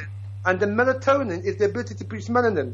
So there's the melanocytes, right, that react with the melatonin, to produce the melanin, right? It is destroyed by those white pills. And those white pills have been tested on white mice in the laboratory. So why would you, as a black person, in your right mind, why the hell would you take pills that have been prescribed on the white mice that's got different genes than you have? Lack of knowledge. The definite lack of knowledge. Exactly. So we've got to stay off these white pills, man, because that's not our medicine. The Bushman, in Jamaica, you see got a Bushman in Jamaica, right? That knows all the herbs because they're still there. The real Bushman in Jamaica is still there, right? Even though slavery cleansed him, right? But the Bushman in Jamaica, who was taught by great-grandmother, great-grandfather about the herbs and about the medicinal properties of all the herbs in the bush, that's the real doctor you need to go to, not the white doctor in the white coat, because that doctor will kill you. You know what I mean? So I'm glad that you got out of that, brother. I'm glad that you got out of it, and and if you're still suffering, brother, there's many in our community that can help you. People like Brother Kwame Safika shopping, I think it's Peckham. People like Dr. Ferguson. People like Dr. Mark Walcott. They can help you, brother. So you don't need, if you still got it, you don't need to suffer alone because there's people out there in our community that can help you with this ailment, man. And just to come in there on the brother, was it the case of your blood pressure being a bit too high make you have the stroke? The first one or the second one? That was involved. I had high blood pressure. Well, a while. I've been on tablets for about 25 years, blood pressure tablets. I decided to do like a research, but I didn't go fully on my research. Like I've never completed any kind of thing to do with anything, studying or anything. I never completed stuff. But I decided to stop taking my blood pressure, even though I've had 2 strokes. And they say, oh, you could get another stroke, this, that, the other. I decided to stop taking my blood pressure tablets. But I didn't, at first, I didn't wean myself off. I should have weaned myself off, but I didn't. I decided to do or die. I stopped taking my blood pressure tablet. I started to drink my ginger, my turmeric, and whatever would help the blood pressure. I started garlic, but I never completed anything properly. That's right, because what basically he did, right, was giving them blood tablets.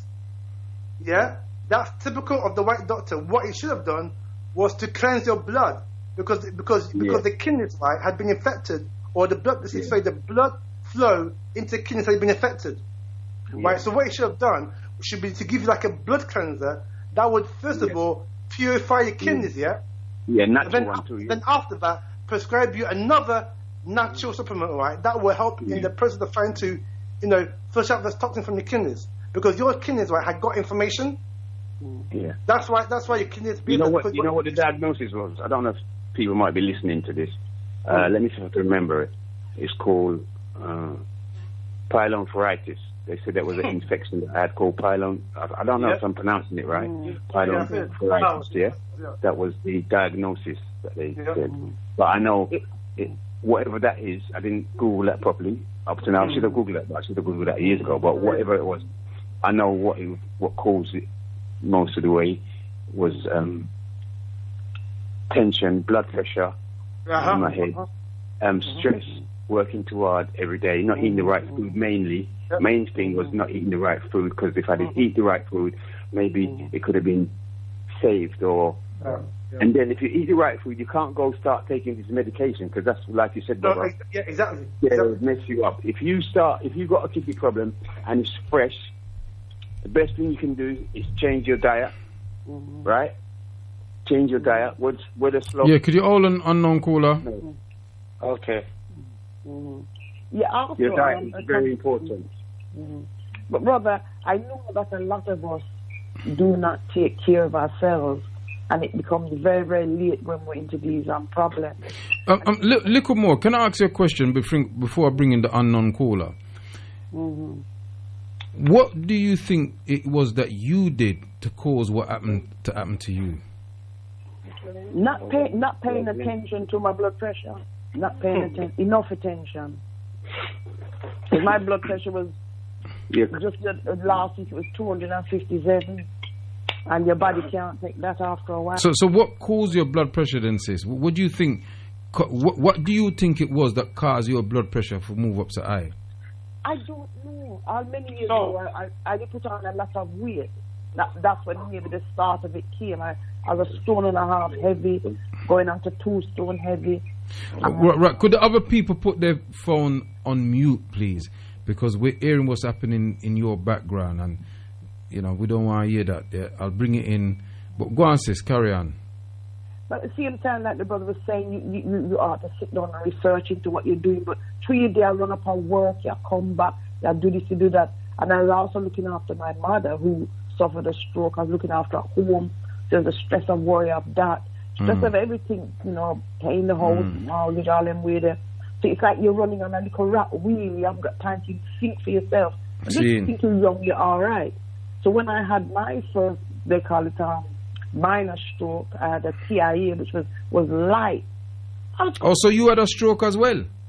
Yes. I tried to get into work on the train. I look on the track.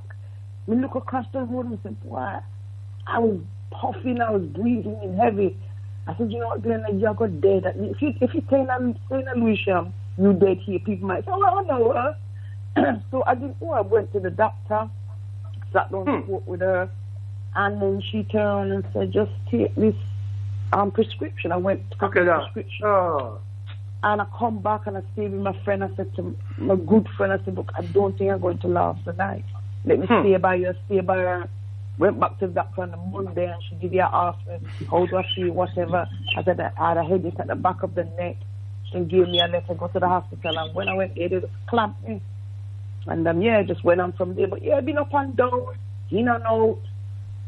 In the sort of the last several months before I had the kidney failure. I was in and out of hospital every minute with the tummy, I kill me. But it was all related. I was just breaking down very fast. That man, I get up, I said, if you don't go to the hospital, you are go dead. And as I went in, I said, I'm not feeling good. I went straight from there to Guy's Hospital, and then they literally did the procedure. The following day, had a car. One second, sis. Could the other callers please put your phone on mute? Because whatever you're doing is coming over the air while the sister's speaking. Please. Madasi. Go on, sis. Yes, thank you. So in essence, real dialysis patients go a hell of a lot. Sometimes you have to keep things in our mind, what the doctor said for what you say. You're trying to help yourself, make sure you drink water. Because I'm still urinating, I said that, but I'm still urinating. So the kids are still working. I take advice from my friend. And that's why I stood out 7 years, me hang out, 7 years. And so in that 7 years, what did you change? Did you try to change your diet? What was your diet like? I did start eating meat for about 10 years anyway, so it's just down to chicken. But it was what I was eating on the way to work. I had the donuts there, the croissant, the coffee. It's blown to all 9, 10 and a half stone. Even when I looked at a picture and showed my friends, said, who that? I said, none of me. Yeah, it was bad. So we really have to take stock in ourselves, and men in particular, you must look about yourself. I said, all the Africans down at the place, overwork, not looking at you, and I send money home, and I do this, and I do all sort of something. And you can see it. And I said, 98% of us down here. And we got to Lewisham. It's not too bad, but we're there. And women as well. Very few women, but we are there. And I'm talking to the European ones. Some they do it 10 years, some doing 12, some doing 8, they're doing it long. But you can live a relatively good, because I'm good now. Because I know that, as my brother can, confirm that your legs are attacked when you have the kidney problem. They are attacked, and a lot of people are in wheelchairs, man. Listen, it's fortunate enough not to have gone down that road, because when the doctor saw him, he said, well, you're an athlete. When you're an athlete, you ain't, well, that's why you're still around. So it's all about keeping yourself moving. Like the brother said, you have to keep yourself moving. In a certain sense, just be away from that. So sis, one second. I just got a text. It says, it's a silent disease. You can be ill and don't know it. That's what I sent to you as well. It's silent and violent. The same blood pressure and the kidney, and you can read up on it, and it does say that you can have kidney disease for years and no, until it start get funny upon you. Like the brother did, he was ignoring his tiredness and so forth. He's a young man, he said nothing wrong with me, and this galang keep come slapping her in cheers. But let me make other people come in, but brother. Well, give thanks for sharing that personal situation with us, sis. We really do appreciate it. All right, unknown caller, your time. What's the name where you're calling from? Yes. Good evening, late evening. Brother K from London. Yes. Rise up, Kwaku, Kwame. Is it Rebel? I get a guess. Yeah, Rebel. Yeah. Yes, Rebel. Didn't catch too much of the show, Kwaku, but rise up. It's all a big game to them opposites, and that's the point I wanted to quickly make. Well, let me just fill in a bit. The show is about the brother has been on dialysis for 31 years. 31 years, and he's had 2 strokes in that period. And then this sister was listening to the show, and she called in and said, she's just coming from dialysis. She went on it in, I think it was March. So she was sharing her experience. So that's what this particular part of the show is about. Okay, so should I call in another show another time? No, I mean, if you want to comment on it, it's fine. If you want to ask the brother a question, he's there, you can ask him. Yeah? Okay, what type of the dialysis in question is it? Because I'm not too familiar with the actual, when it comes to certain aspects of the health, area. Because I'm not, expert in that area. Well, what it is his blood has to be. He's got to go on a machine that sifts out the rubbish out of his blood because his kidneys can't do it. Oh, well, I was in hospital for 3 weeks for a kidney infection in Guy's Hospital. All right. About 20 years ago. So I don't know if that's relevant. It sounds to be relevant, in this situation here, conversation. So I'm glad I got through it anyway, So I don't really know much to say about this subject. Obviously, other callers have a lot to say. And all right, then we'll give thanks, Bridget. Just sit down and listen, cause I'm here for a minute. All right. Okay. Thank you. All right. Right, Olin, you're in tune to Newborn Form People's Talk Show, live here on GalaxyAfiwi.com. This show is sponsored by ADE Photographic Pictorians, African Development Enterprise, and Sharp Photography. 48 Rye Lane, Peckham, Southeast 15, Indoor Market. Check them out. If you want photographers or videographers here in the Caribbean, check them out. Any kind of printing, design for flyers, wedding invitations, and business cards, book, sequel, t-shirt, anything to do with the printing thing. Big stands, people want them banners and all them things, the things they can go on now. Just check them out on Peckham Indoor Market, Rye Lane, Southeast 15. Yes. So right, Rebel, you is there anything that you want to say? Because I'm gonna, go on a different tangent on the show. Is there any last things that you want to say? I don't want to keep you up too long, really, with your situation. Fargo, is the brother still on dialysis?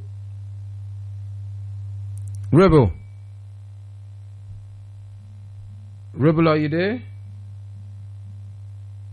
I think he's gone. Can you hear me? Yeah. You want to say, the brother just asked, are you still on dialysis? You want to make some last contributions, and then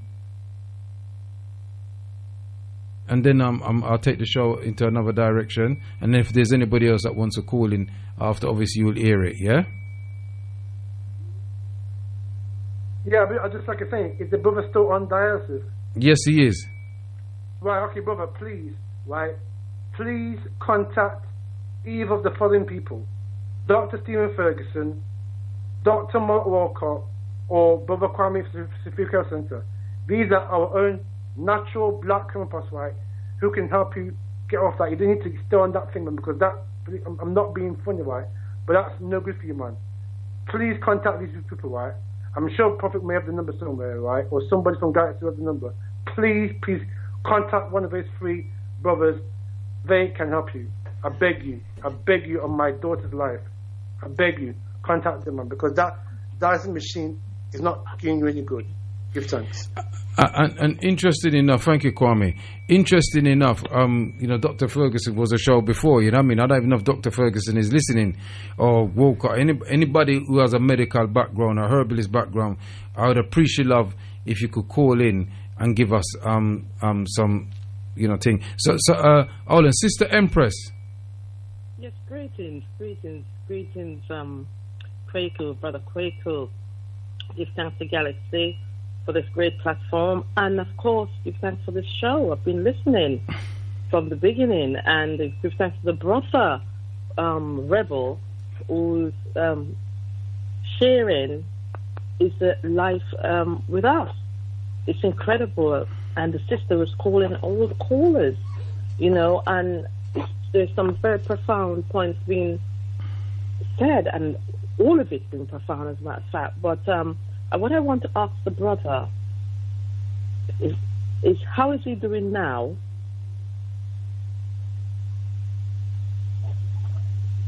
Rebel, did you hear that?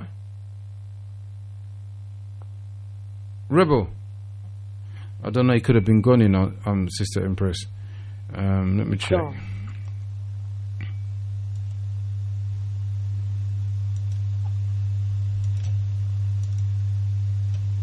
No, he's still there, but I don't know what's happened.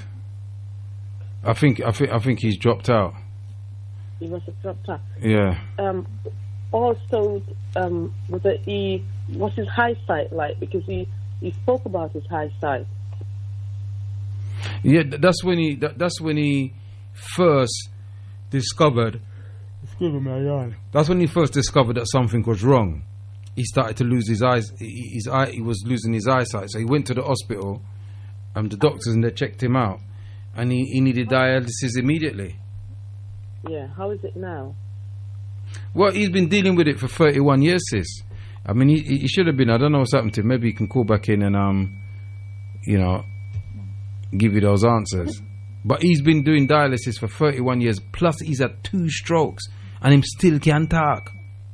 That's amazing. And that's genetics is great. And the sister who called in, and she was describing what she observed in the centers in the hospital. She goes through the dialysis, and she was able to identify in 90% of the patients were of African descent. Mm-hmm. And then she was able to identify that they were, she said Nigeria. Am I correct? I don't want to quote her for that. Yeah, she said most of them was from Nigeria. All right. And why is that? I asked myself. It makes my hair prick up. Nigeria. That is the question. It made my hair prick up. And then what? And the other question, again, that made me prick up, associated, and it's all been bothering me all these many years. Why are diseases called tropical disease when Earth is one? Mm-hmm. Because, and listening to this confirms with Rebel at a young age, reminds me of how the elders used to tell us were gone in the plantation, that not only were we there for not only were we there to plant and this, that they had experimental labs and they were experimenting on the Africans and our ancestors and us. So with diseases. So we inherit a lot of diseases through blood. But I must admit, sis, I'm a culprit for this.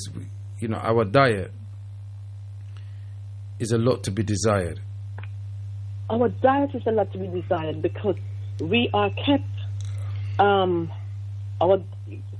the land, and we forget about eating natural, not participating and in planting and so forth, and doing our own cultivation and addressing our ailment with natural herbs to rectify the disease that is inside our blood. I have often asked, and I've been asking, where can one go to have a blood test to diagnose what is inside the blood? Dr. Stevens Ferguson, he's got one of those machines, isn't he? That tell you everything that's wrong with your blood. With wrong blood. And I've asked, and we can diagnose pinpoint because I've asked the doctor 2 years ago. They won't give you that, sis, because it's quite an expensive machine. And they don't tend to do that under NHS. You'd have to go private for that. It's called screening. It's screening the blood to identify what is in it already and what's not there.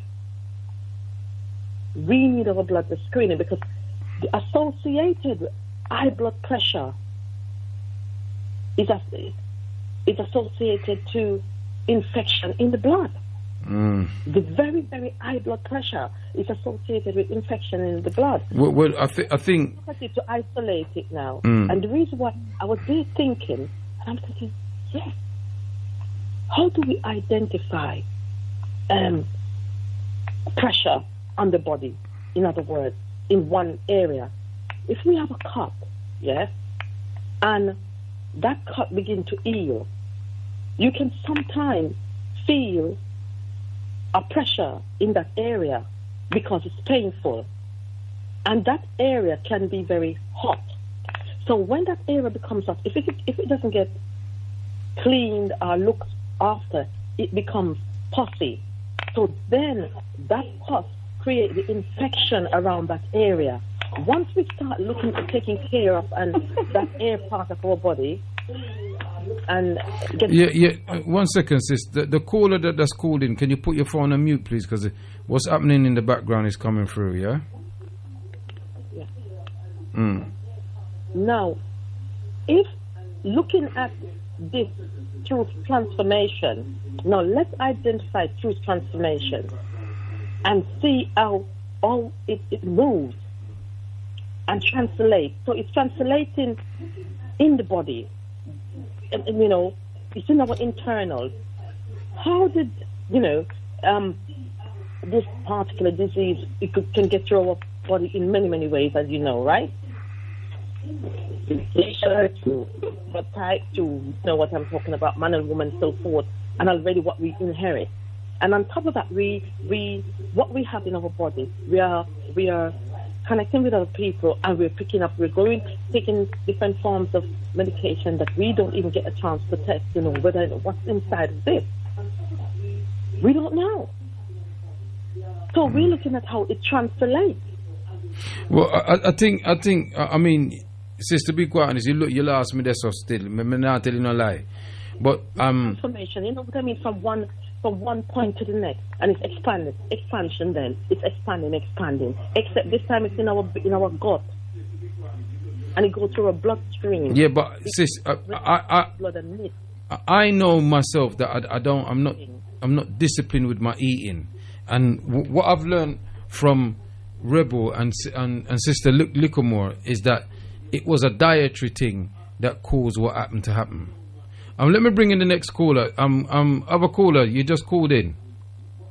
We have to look. Yeah, Hotep, Siba Kwaku. Yeah, yes, Hotep. Hotep. Who was that, Sister Shaida? Wow. Oh yeah, go on, sis. You want to say? Yeah, I'd just like to say that our diet is one of the main things. A lot of us, we eat this pork, which should be a no-no for us. Okay? Mm-hmm. Again, eating late at night, not drinking enough water. True. I'm a culprit of that. And also eating this white sugar. The pressure, you when you have high blood pressure, it goes to the brain. And the brain then becomes overloaded, which gives you what they call a stroke. Or, what's the other word? Oh my gosh, it's gone out of my head. A seizure? Huh? A seizure? A seizure or, sciatica they call it. That's the other one. Yes, sciatica is also a stroke. I didn't realize that. Yes, because the body goes numb. I've had sciatica, and seriously, I didn't think I was going to be able to walk again. I've had sciatica. I am telling you, that's worse than labor pain. You had it bad. Yes, I was fortunate enough to have gone to a osteopath in Stratham. His father used to do the business, and his son took over. I had it for about 10 years. 10 years. And this osteopath was so good. It's because he describes and he shows you on his diagram. One of the first questions he asked me was, have I had a fall when I was young? And I said, yes, I did slip in the kitchen and I fell on my back. And I never felt a pain until I was in my 30s, Brother Kwaku. And from then, the nerve was trapped. And it attacked me when I was in my 30s. Yes, so the building up of all that, I realized one day I just had this pain in my side. And I'm thinking, why am I getting this pain? Why am I getting this pain? And I'm telling you, one morning I just couldn't get out of my bed. I just could not. And I went to so many osteopaths, paid my money, even to the hospital. And I thought, oh my gosh, these people, they just, Well, you know what? I had that many years ago, you know. And I went to the doctors and went to the hospital, and they said to me they would have to do an operation. Oh, please. And then they said to me, but the operation is 50-50. So I said to them, forget about the operation. And what I did, I slept on the floor for 18 months. Yes. It's good to sleep. And it went. Something hard. And it went. Oh, please. It went. But give thanks, Sister Shaida. Yeah, what I'd like to say before I go is also the brother can go on the net and key Marian Dina Foundation. Okay? Okay, I think he knows about that. He knows about Marian Dina. Yeah, I think he knows about that. All right, okay. Anyway. Give thanks, sis. Yeah, Hotep. Yes, next caller.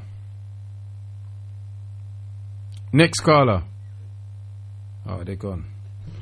Well, you know, I just want to thank Rebel for, you know, sharing his story with us, and the other sister that shared that story with us, because I just thought that I was supposed to have him on Sunday, but I couldn't get hold of him. He said he got in late and things like that. So Rebel, big up yourself, my brother. You know, you've been through the wars, and I didn't know that you were suffering with that thing for so long. And I know you.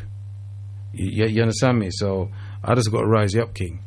And anybody that's out there that is feeling that kind of thing, you know. Otep. Yeah, greetings.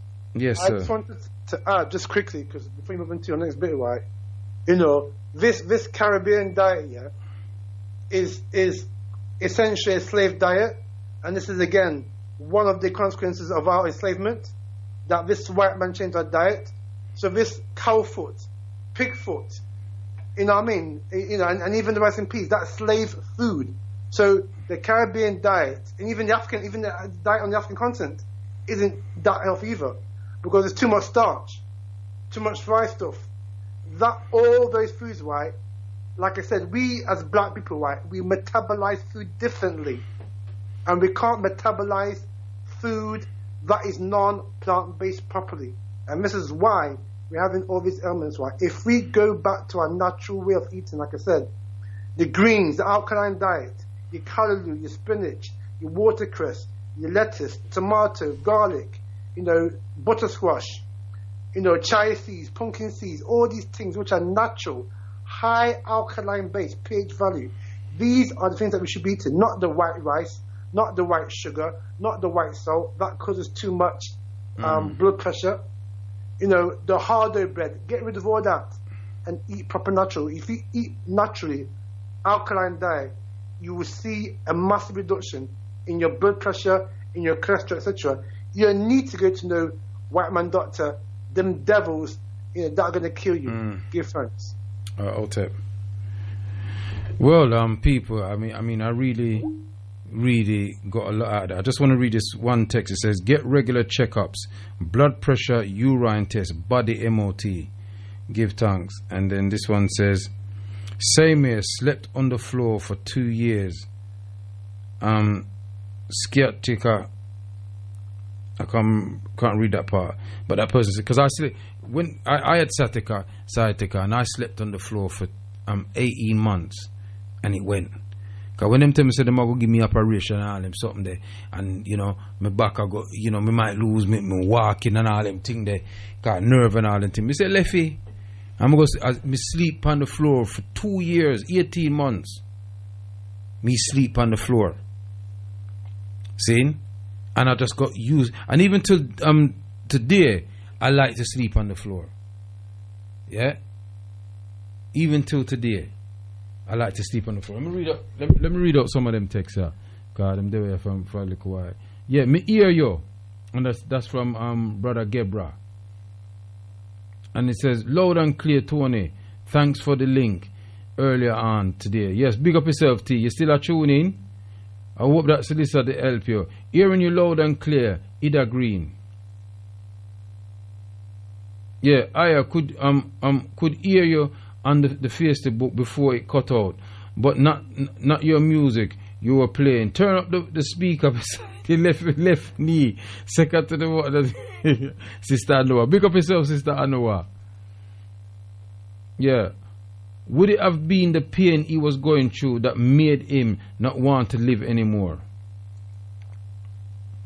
Keep it simple, keep it accessible. First thing, the breath O2 oxygen, breathe deeply and correctly. Second, hydrate HO2 water, eat healthily, more vegetables and fruits. We all know the don'ts. Discipline. And that's what I like, to be quite honest, I tell you the truth. Yeah, cause me have a sweet tooth here, and boy, me I tell you God truth. Yeah, I'm trying. I'm definitely trying, and I just want to thank people for the contributions to that show. Taxi driver, Little Moore, you know, Kwame, Sister Shaida, Sister Empress, and all those. And I know I'm going to go into, it's late, and I'm going to go into a different part of the show, and it's something that I have to bring to the members of the public. Now, you know, people, I don't want people to take this the incorrect way, but I have to give people a bit of history, because history is best qualified to reward our research. Yeah, Otep caller. What's the name where you call from? Keep it quick because I'm going to come with a different part of the show. It's real. Well, I'm back. My battery went. Yeah, Reb. All right. You want to say a few words on lockdown because I'm going into another part of the show. Well, I appreciate everyone for taking the time out to listen to my story, our story. Yeah, I respect Kwaku for bringing me onto your show, and respect to all the people that called in. I would appreciate every single second of this moment. And this is my first time on the show, and this is a legacy for me, this alone. Ashe. Years on dialysis. Yeah? So we can talk another time, and thank you very much. I'll be on the show regularly now. Akwaba. Yeah. Yeah, Madasi. Odabo. Yeah. Yeah. So we talk later. Yeah, we talk later. Yeah. Odabo. Yeah. Thank you, everybody. Yeah. All right. It was really interesting. Thank you. All right, big up. Yeah, okay. And may the ancestors bless and guide you always. You know, we give thanks. You know, our brother's been here with us 31 years, you know, suffering, you know, and, you know, I've seen Rebel out at different funerals and things. And I'm going to tell you a story. The first time I ever got actually nicked and taken to the police station, was with Rebel's brother. He was 18 and I was 15, and we got nicked for sus. And that's another story I can tell you about another time. So that's letting you know how long I've known the particular individual, and didn't realize that he was going through that all the years, because we used to see Rebel in the dance same way. We never even know. It's only when it get bad now that we discover and we know certain things, but we never realized it was so bad. I didn't even know that he had 2 strokes. You understand what I'm saying? So it was interesting, and you know, Reb, honor and respect to you. You know what I mean? Because people go through certain things and in a life, and them all it. Some people complain, but some, you know, you all it, brethren. You know what I mean? So, you know, rise up yourself. Yeah, and I got some pictures for you, and I will send them to you.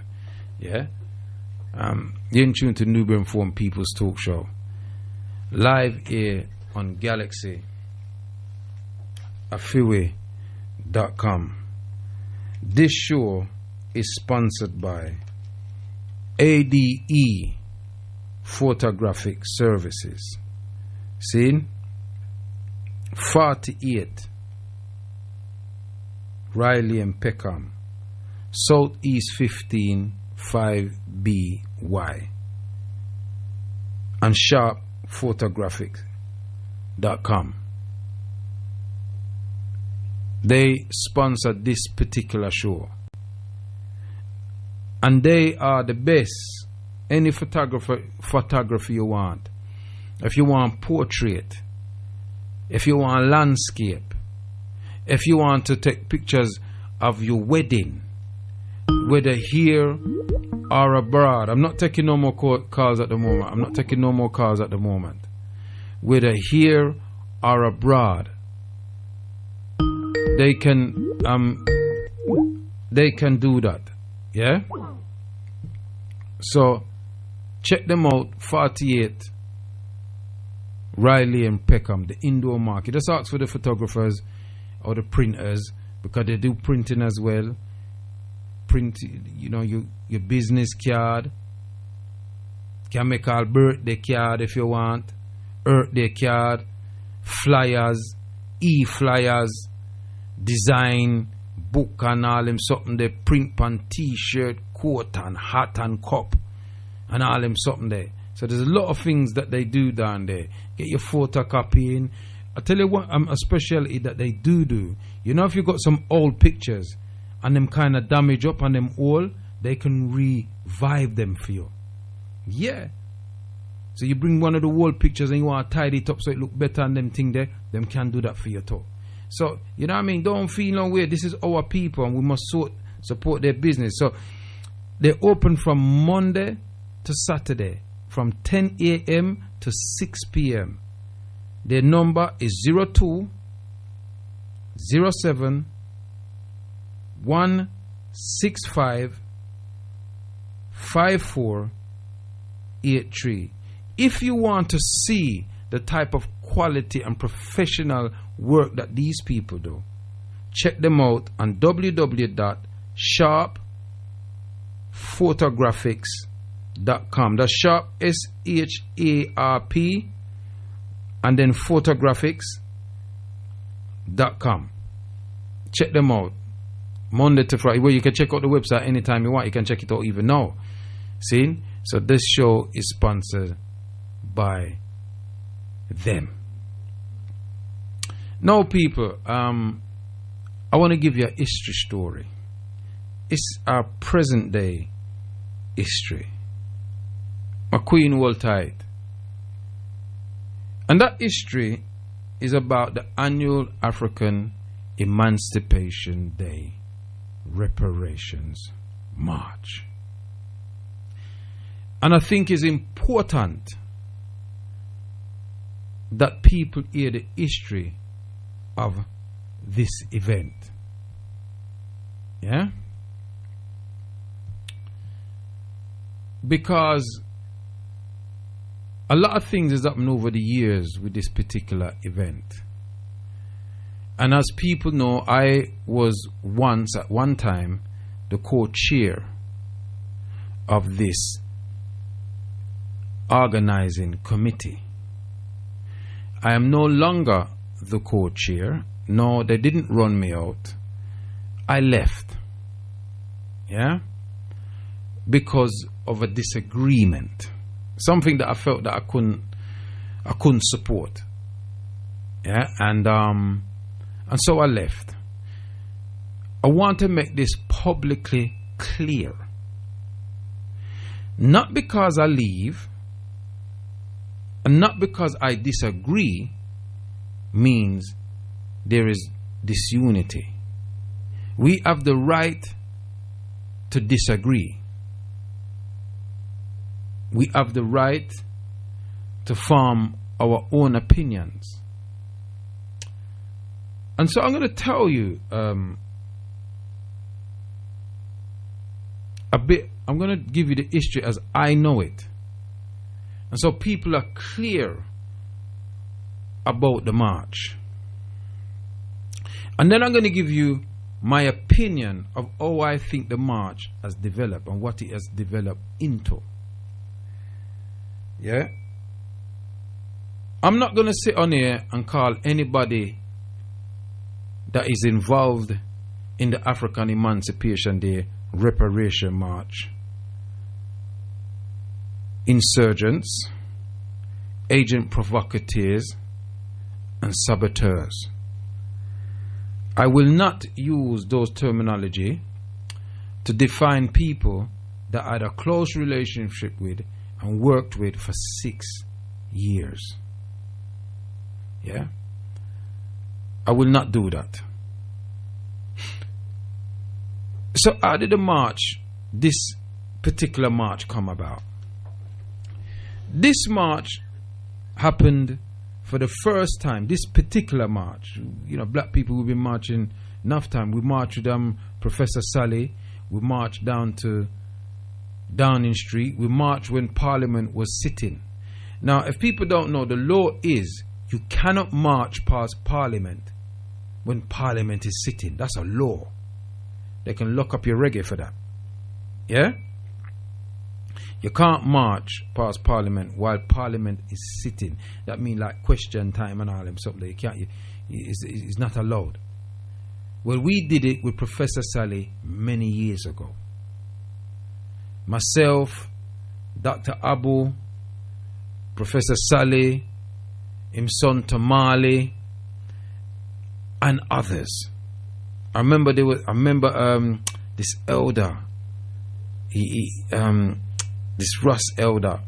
I think he's the same day in Buxton, a policeman. When we are marching at Brixton there, and them try to arrest him and all kind of something. Big something round a Dahlia Road.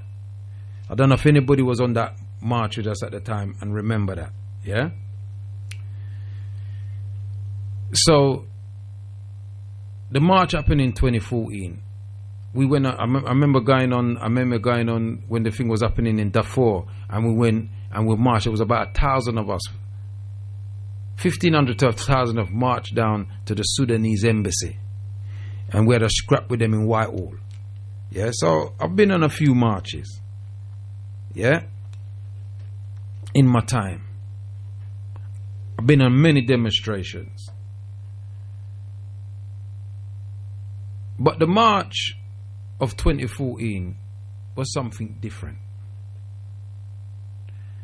And how myself, Galaxy, got involved in the march was that we were approached by Prophet Jabi.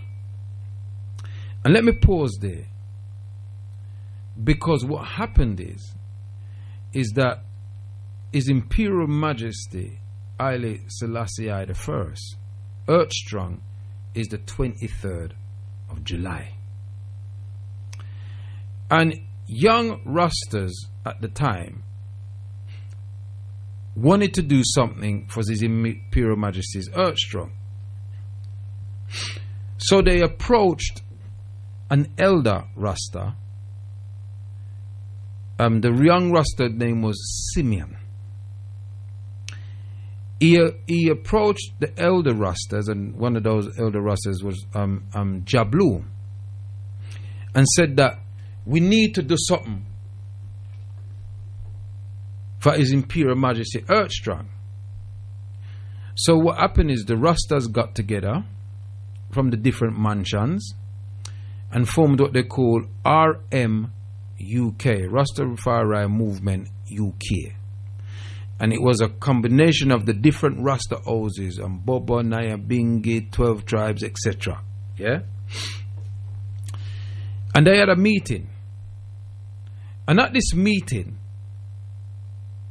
the said person I'm talking about, Prophet Jabri, said, why are Rasta doing things without the rest of the community? We need to rope in the rest of the community because we're part of a African community.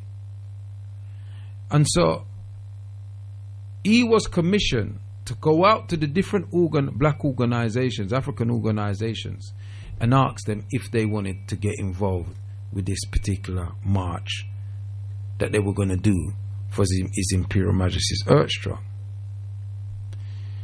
So he went to the different organizations and he came to Galaxy. He called me personally and said to me he would like, he was telling me about this thing. And then he came to Galaxy. Mandingo and I was on Chief Rakambabai show at the time. We used to come in, it was a trio of them time that we come in and we chat and all kind of something and rate here. And Galaxy got on board and got behind it. Now at that time there was an organization called INAP, Interim National African People's Parliament. It was an organization that was set up to be an umbrella organization for the different African organizations in Britain. So we'd all join INAP, and that would have been the political front for our organizations. A bit like what was set up before that, the African United Action Front, and thereafter the Black United Front. And so between them and RMUK, they form the basis of the people them that was fronting the march. They were the organizers, along with EWF and others. And we supported them the best way that we could in rallying the community, etc. I went to a series of meetings. I went to one with INAP when they started to talk about it. I went to a few in the Domino Club. Yeah?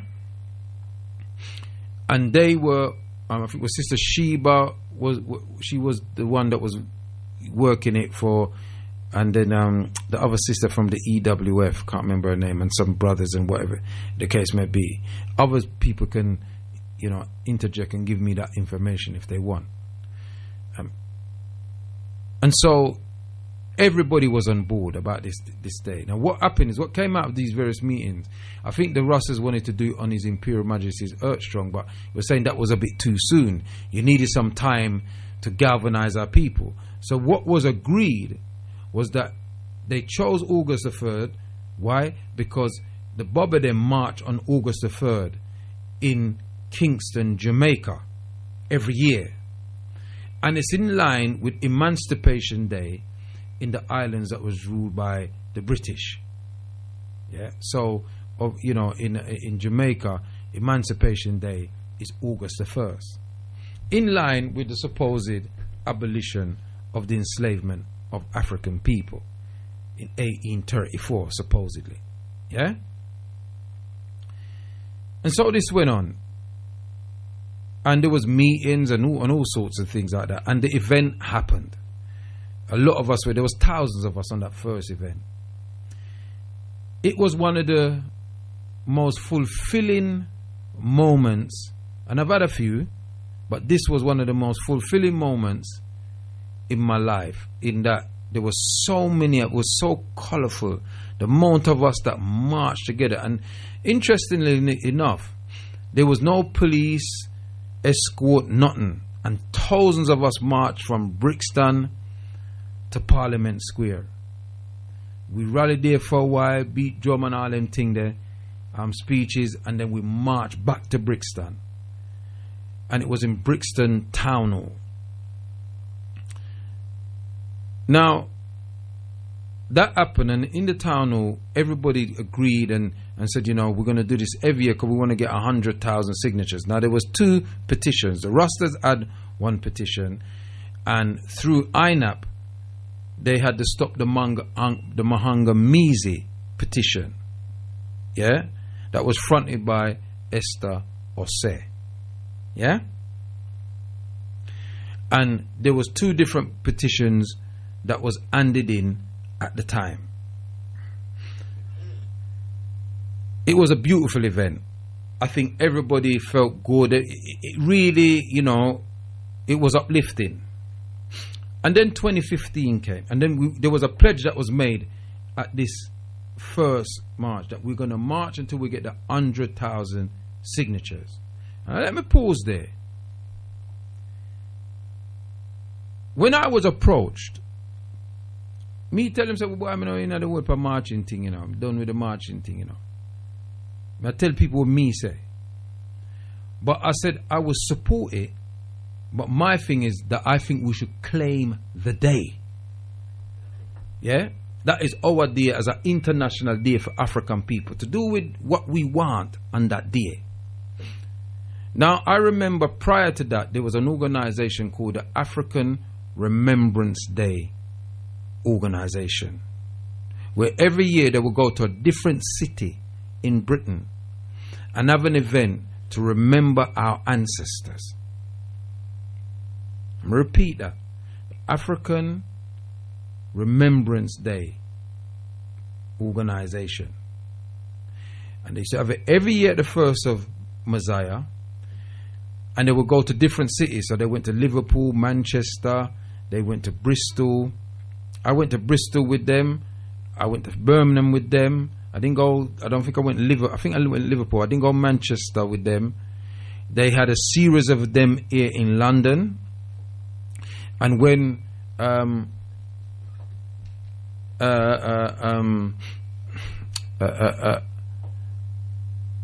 priest, I'm going to get his name in a minute. Priest Adelakon, Maduba, Priest Adelakon was alive. They did one down at Tower Bridge there. I never forget that. And Priest Adelakon was leading that procession at the time. And brothers from the Set Society was there, our Cable, and all that kind of, all the local people them in the Pan-Africanist movement. And there would be a 3-minute silence at 3 o'clock in honor and veneration of our ancestors. So this was going on decades before the 2014 African Emancipation Day Reparation March, which it wasn't called at the time. It was called that by the 2015 we coined what it was called. So 2015 comes and we decide, we're trying to organize to get march, and then RMUK decided that they're not marching no more. They're going to go in the park and they're going to have an event in the park. And then that was a famous split. There was those of us that said, yeah, but we said we're going to march and we're marching. And so that happened, and all that scenario happened. And I'm not going to go into the dynamics of that because people know that and they know the history. See? And so from that was formed the committee to organize the march. And the committee was set up of different members of different organizations. Yeah? And it grew into what is now called the African Emancipation Day Reparations March Committee. And as it progressed, I became co-chair alongside Sister Jendai Sawa. And then we had Prophet Jabi, Mandigo was in it at one time, Gege was in it one time, and Brother Extra, and Brother Shanga B and Ogun, and people come and they go, Mandingo, and it go, and then it filtered down to what it is now. Yeah? And we march for 6 years. And I had a great time working with these individuals. Yeah? And as a team. We didn't always agree, there was disagreement, but we moved with consensus. Yeah, so if the consensus was that, that's what you have to just roll with. But for me, the march grew more than just a march. I saw people with walking stick. I saw people who had stage 4 cancer marching with us. And I remember, and I've got to give a big up to Sister Auntie Jean, because Auntie Jean every year provides a minibus for elders and people who are unable to make the actual trod. And I remember that we would say to some people, no, go and they said no. And I remember this woman, she said, no, I got to march because this might be the only time I can do it. There's people that came on that march that was terminally ill, is not here no more. They are now with their ancestors. So the march not only became a vehicle that we were seeking reparations from, it's the largest reparation demonstration in the world. Let me tell you that now. It is the largest reparations demonstration in the world.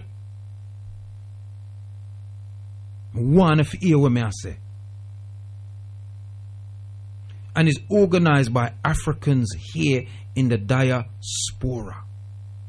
Nobody gets paid for the work that they do. And I've got to rise up the committee because they don't get paid for what they do. It's their own time, but they're devoted to the liberation of our people.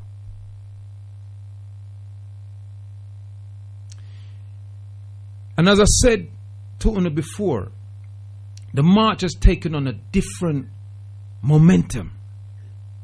Because not only is it a march for reparation, but it's a healing process for the brothers, sisters, elders, children, and our peers that come on that march. And Africans from all aspects of our community come. The Rastas, the Muslim them, the Christian them, the atheist them, the African spiritualist them, and just people them, the Reva them. We all come together on that day to show you Moja. But more importantly than that, the march has become a spiritual vehicle for us to channel our energies through, to connect with our ancestors, and to seek reparatory justice from this government for the heinous crimes that their ancestors did to ours, and the continuum of that onslaught on our community. Hence why the word Maangamizi is used to define our past, present condition. So as we march, we have a full day. We gather at Windrush Square. We then march from Windrush Square down to the Houses of Parliament, Parliament Square. A delegation leaves a moment in Parliament Square and goes to hand in the petition. That petition is not a begging petition. It's a demanding petition.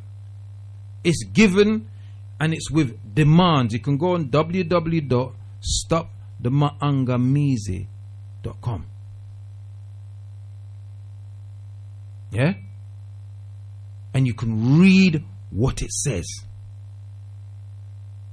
Now, I know a lot of people say, boy, we're not run down there, we're not begging. I'm not going there, we're not begging them nothing we can do for. I agree with you.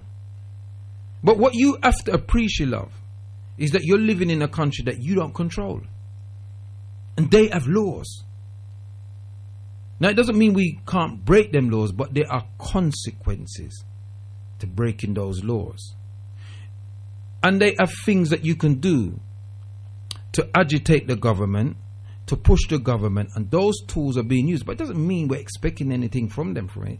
We're just doing what they say is lawful to do. And so we have a time span of what time we want to get to Parliament Square. Normally it's 3 o'clock. Now, one particular year, we were striving to get there for 3 o'clock so we can, respect and observe the 3-minute silence to our ancestors. But we couldn't make it. And what ended up happening is we ended up having to have it on Westminster Bridge. And while we was on Westminster Bridge, we had this 3-minute silence that was so loud, yet silent. And when we as Africans engage in that 3-minute silence, that entire area went quiet. All the tourists, all the people them I watch, them just went silent as well. You imagine seeing thousands of Africans on a bridge and all of a sudden they've gone silent.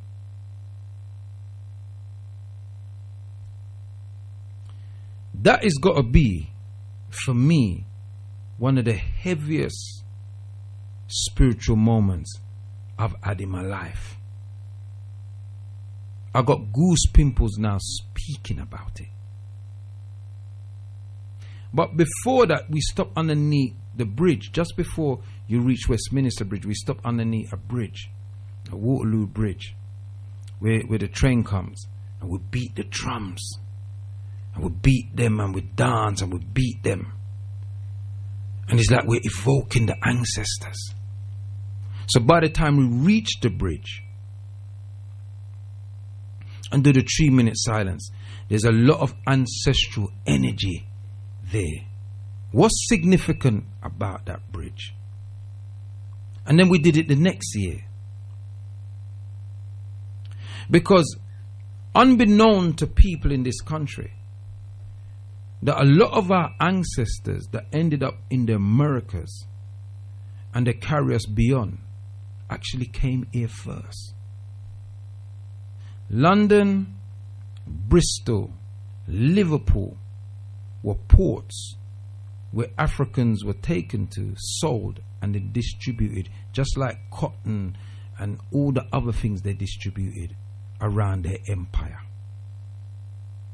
In Bristol, they have tunnels underneath the city where they would bring the ships, because they didn't want the Africans to go out in the public and walk them in their chains underneath the tunnels to the dungeons before they take them to sell them. So the water is very significant, because a lot of our people did not make it to these other places. Pregnant women would jump overboard rather than go into captivity, or they were pushed overboard because they were overpacked and they wanted to claim their insurance. Lloyd's of London, one of them. So the spirit of our ancestors resides in these rivers and these seas and these valleys. So the march became quite spiritual as well as political. And what is the significance of that? That in African traditional culture, you don't do nothing without checking with the cosmology, the universe, the creator, the orishas, the natures, whatever you want to call them, the ancestors, and nature before you do anything. So we did that for a number of years, and people loved it. It gave people a boost throughout the year. Now I know there's other works that go on in the background, but when you're trying to galvanize your people, you have to give them something that they can hold on to. You have to give them hope. You can't give them papers and documents. You got to give them something they feel they can hold on to. That's why a lot of our people have gone into these various religions, because the religion gives them hope. You understand what I'm saying? And I've discovered in my life and learned that our people need to have hope with all that we're going through in our way we have got through. So here's the thing. You probably wonder, why the prophet I tell me this and them things? Because, you know, brothers and sisters, children, elders and peers, I don't want no one to accuse me of being an insurgent, an agent provocateur, and a saboteur. Me no want nobody call me that. Let me tell you one thing I ain't. I'm not sitting down with no white people and discussing African business and how to liberate African people. I'm not sitting down and trying to unify with the enemies of my ancestors, descendants, and I can't unify even with my own people. Me nah do that. You understand me I say? And we've got issues in our community. You understand? Why did I give you the history? Because I hear people coming on the radio and saying that they were the ones that organized it. It was them that people came to, excuse me, brothers and sisters, because they didn't know how to organize it. And they were the ones that helped them to organize it, show them how to do it. That is incorrect information. Because the two parties that organized and started this, and they were the driving force in terms of organizing the day, was INAP and RM UK. And we supported them. RM UK pulled out in 2015, and we carried on. INAP dismantled. But we carried on this. See, I'm not here to big up myself. I'm going like, so me bigger than anybody else. I mean, just tell you the truth or it go. That's why I can name people Me and Simeon don't talk no more. But I would tell you the truth. It was him that went to Jablu. And I saw the thing said. Jabul tell you the story. But others took it to where it is today. So I don't want to sit down with no gringo and discussing how we gonna liberate ourselves as Africans. No. I want to sit down with you black people. I want to work with you. And once I work with you, then we can talk about allies. Oh, you want ally with people, you can't ally with your blouse and skirt self. If we can't get over that, and if one of us have a difference of opinion, don't take it personal. We just have a difference of opinion. We don't have to disunite over it. Now, I come on the radio the other day and say, me want march. And people vex and me say, me want march. Why you vex because me want march? Eh? Why you vex because me want to go and venerate my ancestors at the river? And you vex with me over it? I hear that thing that. You should call me and talk to me. And this is what I'm saying to us people. People believe that they have some God-given right or ancestral right to dictate what to others. No, it don't work like that. You don't come and make them public statements and feel say, you're not going to get a check. No. But I was careful at the top of what I said to make it plain that I support what the African Emancipation Day Reparation March Committee is doing. But I also support the fact that we can march too. Why are we limiting ourselves? Oh, there ain't going to be enough people. Oh, you know there's not going to be enough people. What have we done to galvanize our people? Eh? Now, this whole lockdown thing started because we knew that something had to be done. And it was said by others that we need to do something. But the lockdown happened, and so we know we couldn't march because of the law of the land. Because emergency laws get pushed through Parliament. But when the George Floyd scenario took place, and they murdered George Floyd in front of millions, people have marched and demonstrated all over the world in the height of COVID-19. So the demographics change. We must be flexible. We must learn to move with the wind. And don't stand sturdy because the wind will blow you down.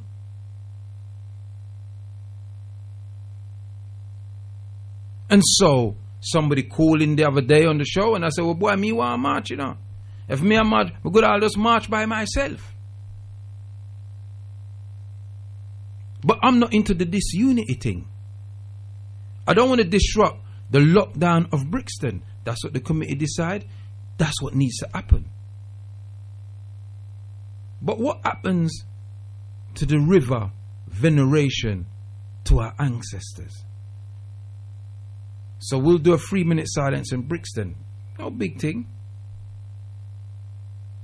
But I'm more on the spiritual side of it.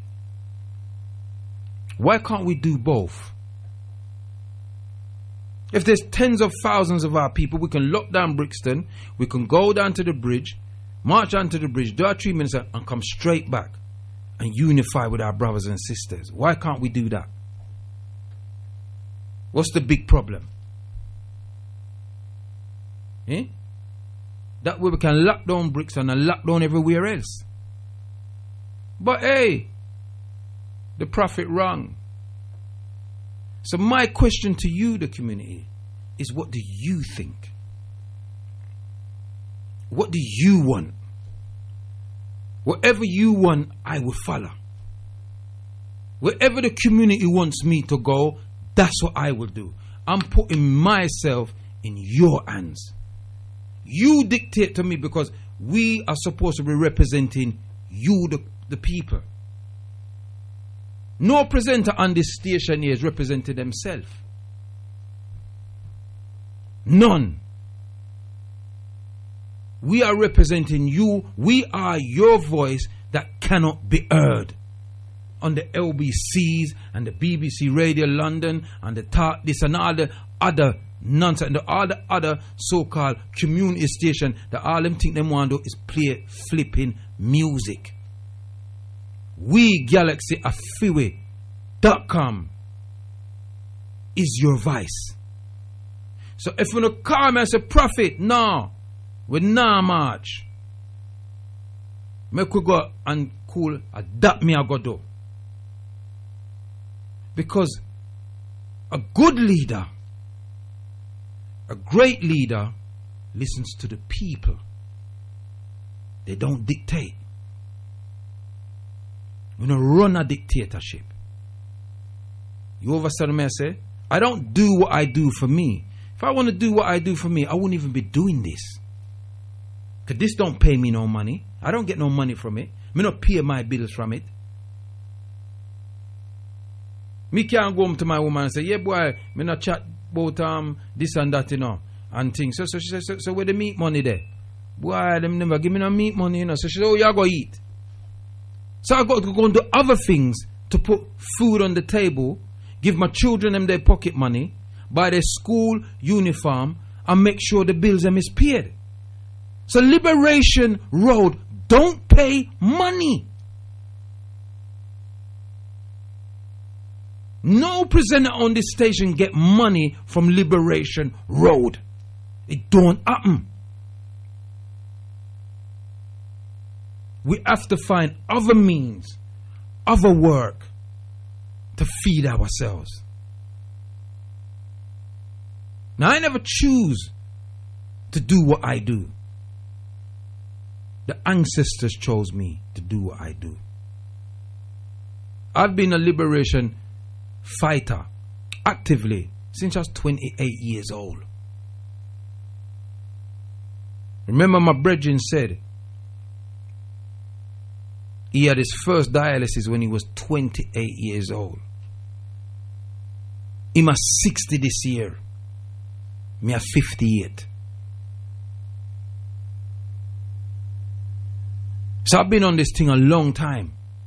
I haven't been perfect. No, by a long shot. But I've been devoted. I gave up earning good money to do this stuff here. And so did others. I'm not alone. And I hope I speak for them too. There are people that can go in a profession and earn big money, but they choose to do the reparations work for our community. So don't nobody dare tell me, say, me lose all my house because of this thing here. My yard. When me forgot do what me supposed to do, me did I do reparation work. And all them something there. Nubia, Garvey Town, you name it. I've been there. So nobody can question my loyalty to black people. Nowhere. I'm in a bend for nobody. Anywhere me there in the world, if me see it no right, me jump on it, not even hands move, me dip on top of it. When it come to black people thing, me not bow. Me not meet with no lord man. Me not meet with no gringo. Until me can start out my business with my people first. So when me meet with them people, me have millions of Africans, including our ancestors, behind me. I give me mandate. Otep. Otep. Kwame. Turn down the something in the background. Yeah, turn off one. Yeah. Yes, Kwame. So basically, about this thing about the march, I think it's disgusting, yeah, that there's going to be no march. You know what I mean? Because that for me is probably, and also culminating in the the thing at Parliament Square, but more importantly, culminating in the 3-minute silence at Westminster Bridge. Can I just stop you there, Kwame? I don't want to say, I'd like a different choice of word than discussing, because to say discussing is to insinuate that the members of the committee is doing something other than what would have normally been done. There were circumstances why a position was taken. What I'm saying is that we just need to be a bit more flexible. So I would say, I more use the word disappointed. Well, I will say that English is not my first language, so I'm using the word that... Yeah, okay. I hear you. So... Well, give me the Chi language for it then. Huh? Wow. I mean, I would say that Inogoso, right? Inogoso. Basically, I don't agree with them. Mm-hmm. Because it is basically it's against the will of the ancestors.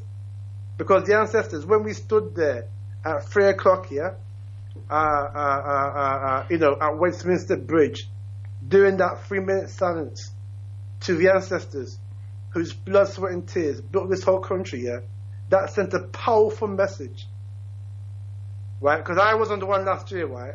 And I was there at 3 o'clock in the afternoon when it fell silent and we were on Westminster Bridge, and I could see the whole place just fall to silence.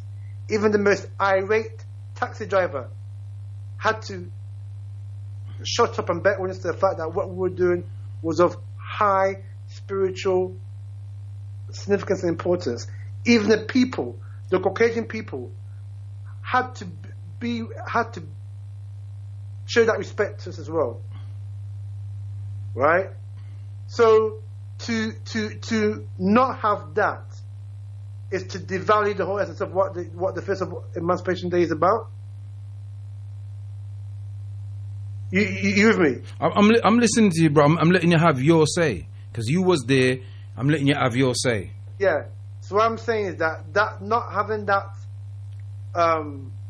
march culminating at the crime scene, which is the parts of Parliament, where, let's not forget, they put laws in Westminster Parliament here, that Parliament, the crime scene here, where we have the 3-minute silence here, that was the crime scene of that which enacted the Hacienda. Mm-hmm. These people who don't know what the Hacienda is, right? The Hacienda is the treaty that this country signed that gave them possession or control of, I think, the Spanish colonies, mm-hmm. which gave them, i.e. this country, the right to enslave Africans anywhere in those colonies.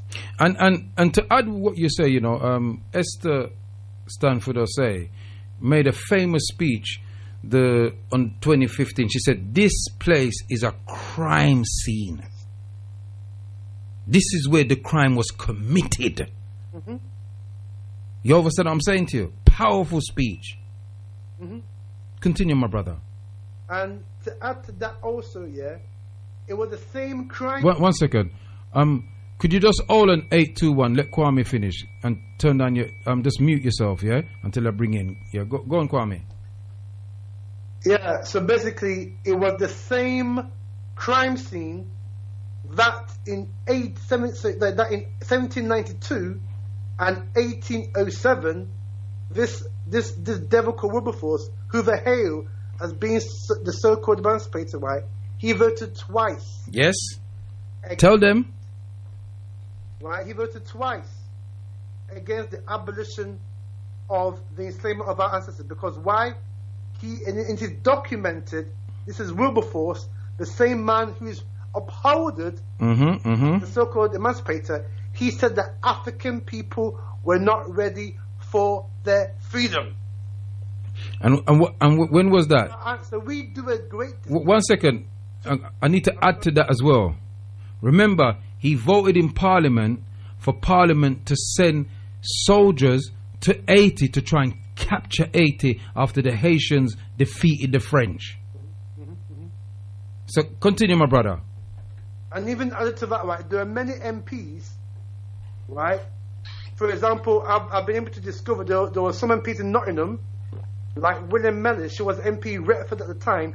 He voted also to not end the human trafficking and the kidnapping and forced labour of African people, because in Nottingham, I've discovered, beloved, that in Nottingham, many people in Nottingham had enslaved Africans, right, who made filthy money from the enslavement of African people.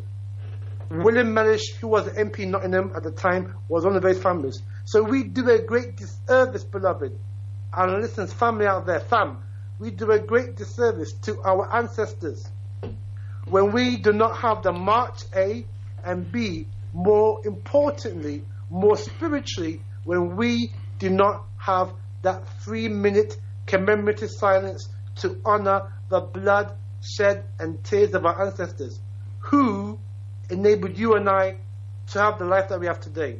Yeah, I must correct something though, Kwame. The 3-minute silence will be observed at the lockdown. That's a definite. There's no. Yeah, but that's no. No, but I must say that because your statement says. Well, fine. You need to make the statement correct. Okay. The 3-minute silence will be observed at the lockdown. That's. Let me correct that. Yeah. By putting the caveat there. Yeah. By saying that does not have the same poignance and symbolism as having it in front of the crime scene. That's one point I'm making. Because that crime scene is, like I said, that's where these things, these statutes, these instruments... Yeah, all the legislations. Yeah, to keep our ancestors in enslaved conditions.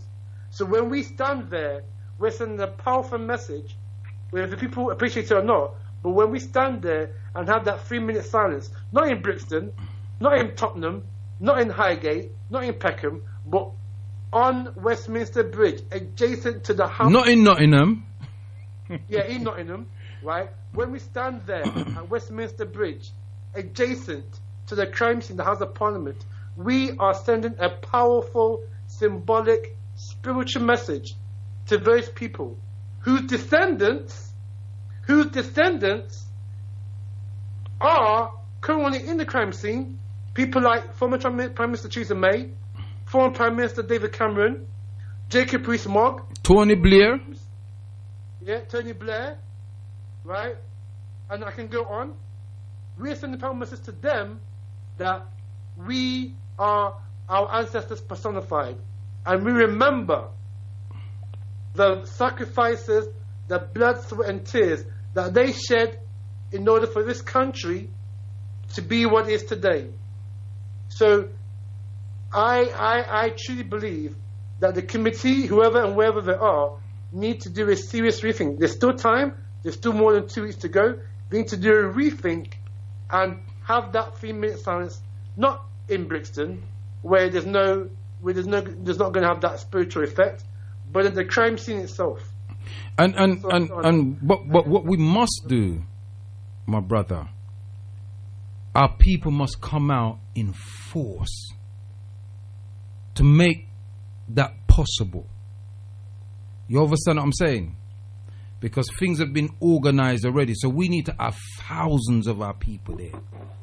Yeah, our people need to come from Manchester, Liverpool, Nottingham, Luton, Birmingham, Bristol, in the hundreds. Just like the white boy then when a Carlo was put on social media, and thousands of them came down to protect Churchill's statue. Are we gonna allow that to happen and we don't come out for something that concerns us?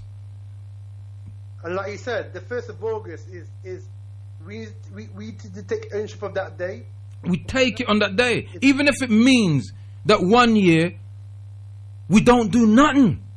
We just don't go work. We just don't spend no money with them in support of the Black Pound thing. The young people that's put out there and all the rest of it. The African Emancipation Day Reparation March was supposed to be the annual gathering of the different organizations that was doing repertory work throughout the year.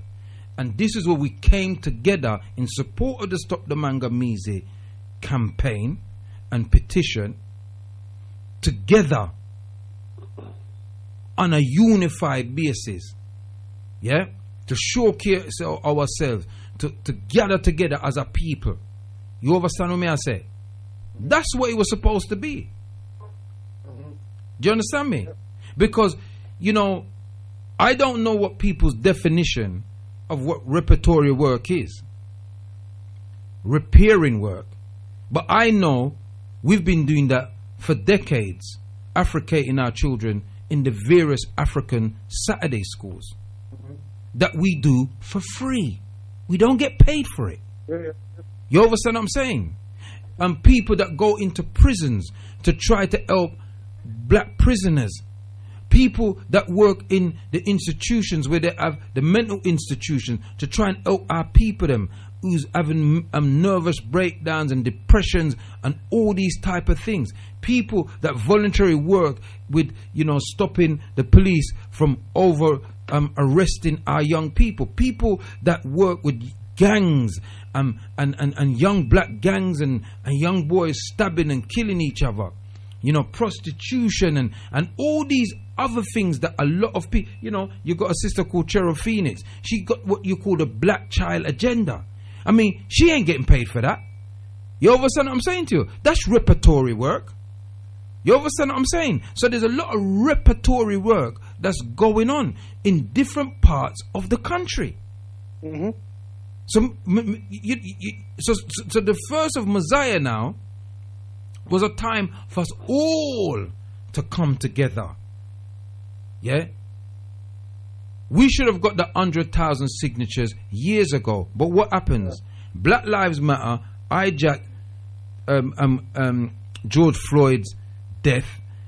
They've gone out. We now know, and we've got the evidence of the monies that's coming in is going to the Democratic Party in the United States of America.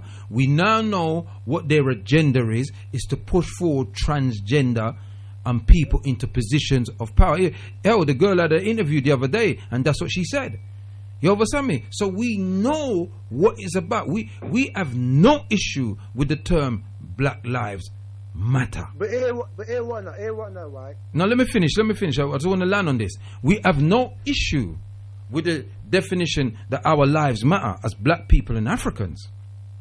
Yeah? What we have an issue with is the kind of agenda that's behind. They've got all the media moguls, they've got all the money, it's on every television. Hell, they got the entire premiership wearing Black Lives Matter. You understand? You see in little boxes on the television. It's all over the place. My teacher told me many years ago, he said to me, any organization, black organization or black person you see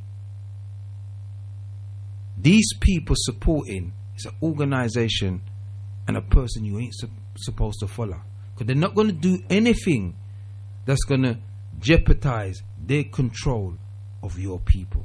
Go on, Kwame. Oh, sorry, there's another caller there, Kwame. Can I just bring them in? Sorry, other caller. My apologies. Yeah, I'm just going to wrap quickly on this, but let Kwame land and then come in. Go on, Kwame. Just heard that Tony Oriel Sewer, right, has been commissioned or selected by Boris Johnson to front the government's latest scam audit. So it tells you, right, that that people really don't give a damn about us, and this is why it's important that the influence, little influence that we have, we need to maximize it, and this is why it's imperative for us to march down to the crime scene on the first of Messiah and do our 3-minute silence to honor those that gave you and I the life that we have today. Ashe, give thanks.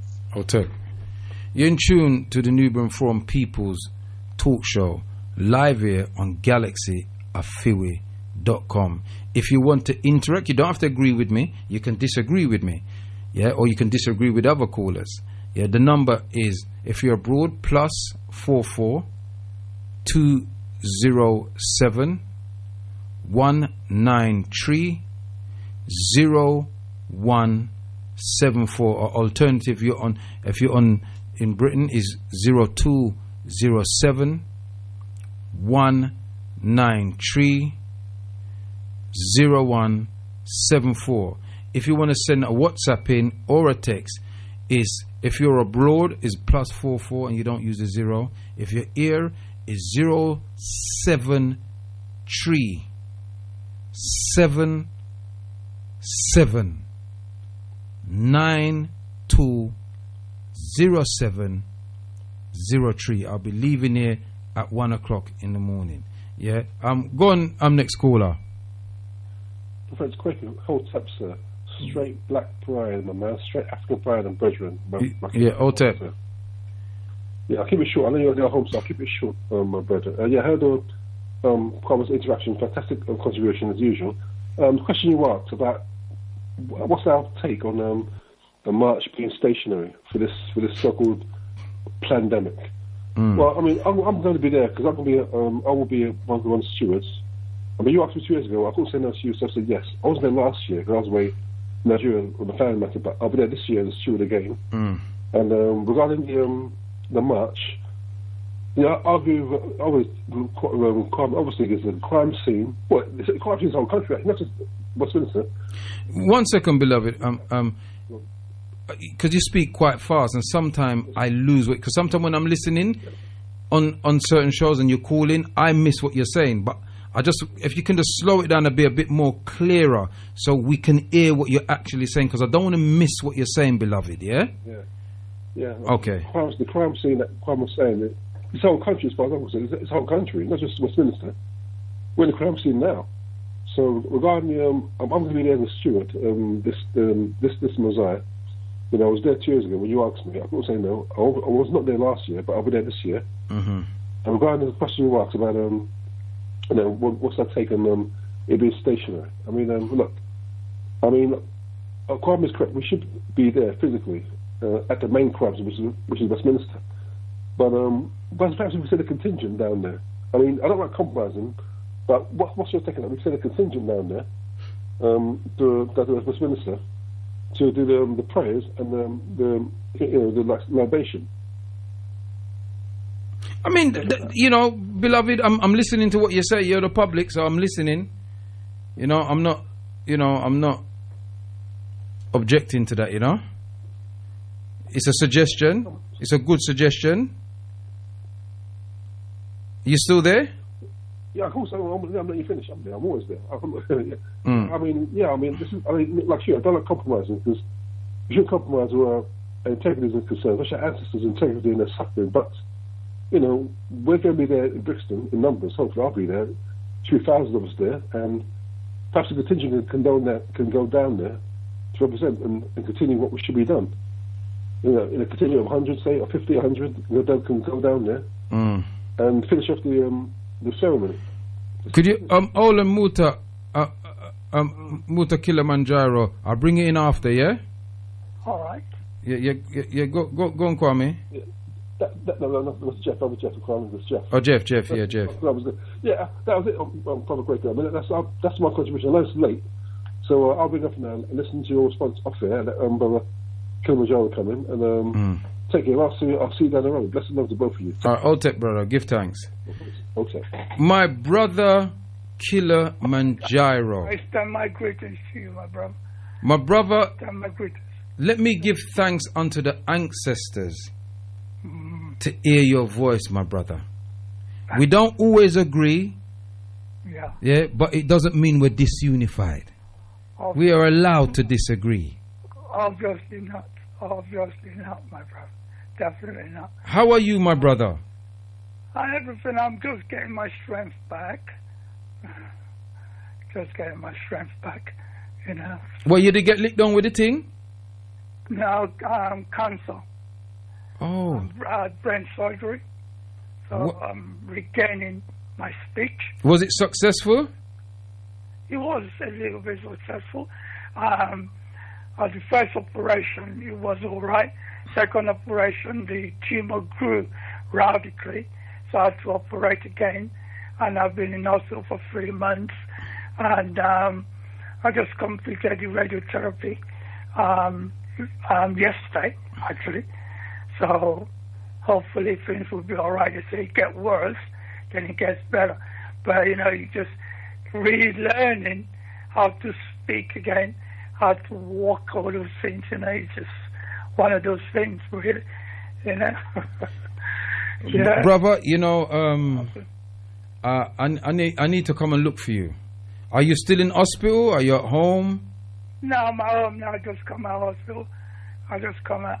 I mean, I was walking to the car, and then I was just trying to reach the handle. I just collapsed. Wow. So there was no, you never had no earlier signs? Was there headaches or? Yeah, there was massive headache. And I just thought I'd just take some anodine, and the anodine will cure it. So I was taking that, masking the pain, and then one day the headache just hit me so bad. Wow. When I got to St. George's, the first thing they said to me is, we're going to have to detain you. We must operate. Otherwise, you haven't got 48 hours to live. Wow. So, well, we give Olodumare thanks and the ancestors thanks that you're with us, my brother. Absolutely. Before I could even answer them, I just collapsed. When I woke up, they already shaved my hair. So I was like, I text people to say, this is my second operation. The first operation, I knew about it, but the second and the third one, I didn't know nothing about it. I woke up, and the next thing I had this catheter. Catheter is what they put in you, they insert it in you.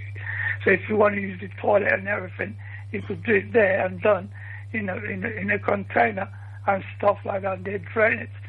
I didn't even know all of this was going on. I woke up and there was a drip put on me. I thought, what is going on? Am I dreaming, or is this a nightmare or what? And then they took me from St. George's to Royal Marsden in Chelsea, from Royal Marsden to Royal Marsden in Sutton, and that's where I was for 3 months. I just couldn't even get up. I couldn't get up. I couldn't do anything. Wow. That's it. Well, we're glad that you're back with us, brother, because I know that, here at Galaxy, they were trying to get all of you. Nobody couldn't get all of you. Everybody was kind of panicking. We didn't know where you're there. No one could, because when they packed my things from St. George's, they didn't put the charger, so the phone was dead anyway. Then they took me to the Royal Marsden in Chelsea, from Royal Marsden to Royal Marsden in Sutton, and that's where I was all this time. I couldn't even walk. I couldn't get up. I was so thin. Remember, I wasn't being fed. I was only fed through the tube in it. So they had a drip coming down on me, and that's how I was eating. That's how I survived. Did they sedate you, brother? Did they sedate you? Yes, I didn't know where I was. I didn't even know what was happening. I thought I was having a dream. I swear to So God, what do you know what they say could have been the cause for that brain tumor, beloved? I forgot what it's called again. Oh my God. What's this thing that grows? Something that grows on your head, not tumor. Oh my. What, a cyst? No, it starts with M. I forgot what it's called. Myeloma. Myeloma. Something like that. So similar. Something like it starts with M. So that grew, and it was coming straight to my nostrils and eyes and everything. Wow. There was no way I could survive. But what I'm saying, brother, Kilimanjaro. Yeah. What did they say could have caused that? What could have caused it was simply the mere fact that I did not have that checkup when I should. When I was having the headache, I didn't cross-check that. I wasn't sleeping well, and I wasn't resting well. I was always in a rush to do things, to do businesses. There were so many factors. So what was it? A brain overload? Could be. There was just so much going on, that I was just doing at one stage, and I didn't know what I was doing. I mean, the second time when I collapsed, I even went myself. My daughter had to take me to the hospital. She picked me up, called the ambulance. Our mom drove, and she was with me in the ambulance.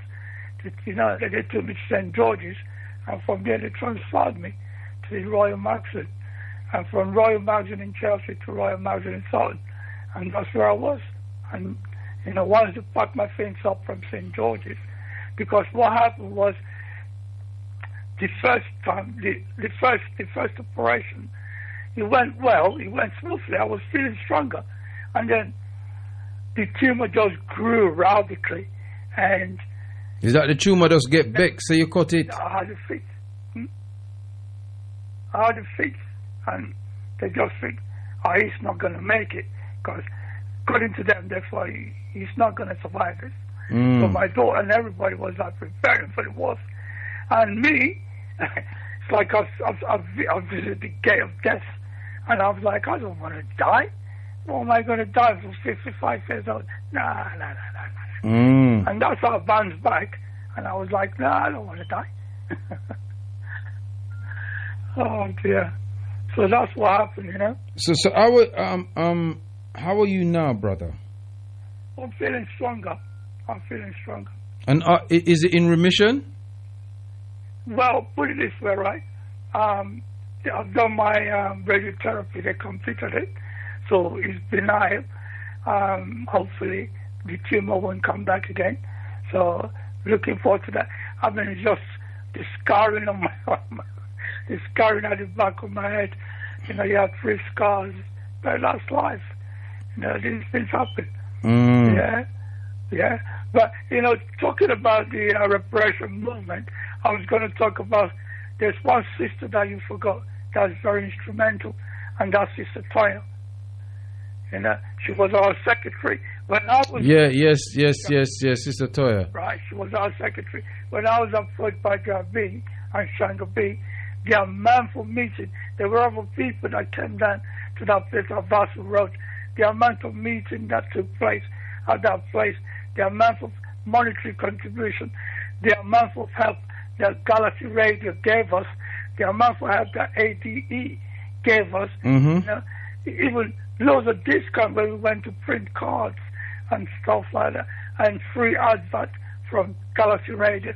I mean, and also thankful to Brother Anu for even advertising freely for us as well. Part of the things that I said about the reparation, and I'm really grateful to them. But I just wanted to mention Sister Tonya. I don't want her to be forgotten at all, because she was very, very helpful indeed. No, she is still very, very helpful. You understand what I'm saying? Yeah, I agree with you, but I'm saying all the members on the committee, all of them, play their part. Every one of them. I hear you. Even the 2015, when we sat down with the Lambeth Council people, and they're like, no, you got to pay to get a license. They pay for what? So we never paid nothing. So no, you got to pay. In the end, I just ended up just paying for it to get a license for that Windrush Square. And funny enough, what they discovered now, that everybody else who does something at that square, they don't pay. We were the only ones who were paying. So we got shafted, mate. They are really trickish, man. Oh, my word. I don't believe it. Well, that's how it goes, But that's life. Yeah, but I just didn't want Sister Tonya to be forgotten. No way. And none of the brothers and sisters are forgotten. All of them. And Father. You know what I mean? It's not about forgetting people. It's about what the march has become. What's the symbolism of it? It's become a symbol, isn't it? That's fleet, right? That confused me. That one in the park, and I got so confused. I'm mad. I'm frustrated about the whole thing. The disunity, just got me really mad and really confused. Yeah, but listen, I know why you get mad and confused now, you know, because I know why you take your get here, sir. Yeah? I hear you, man. All right, my brother. My brother. You stay strong, yeah? Yeah, would do. Yeah, and management got your details, innit, so they can get all of you, yeah? They have. Okay, then, all right, then, my brother. Regaining my speech, I can't talk properly at the moment, but I'm struggling with it. You sound good, though, brother. You sound good. You're doing well. Good, thanks. Good, thanks. Otep. All right, Otep. Otep. And there you have it, our beloved brother, Muta Kilimanjaro. He told you what his plight was, and that was the order of the evening, and coming into the morning. You know, it's been an interesting show. I got some WhatsApp here to read. It says, just hearing the drummers in Peckham as you're talking, perfect backdrop. It goes, I was there on the first reparations march 2014 with my children, and I agree it was truly a spiritual occasion that I will never forget, and my children realize that we stand as one against this beast and for our African Caribbean black family.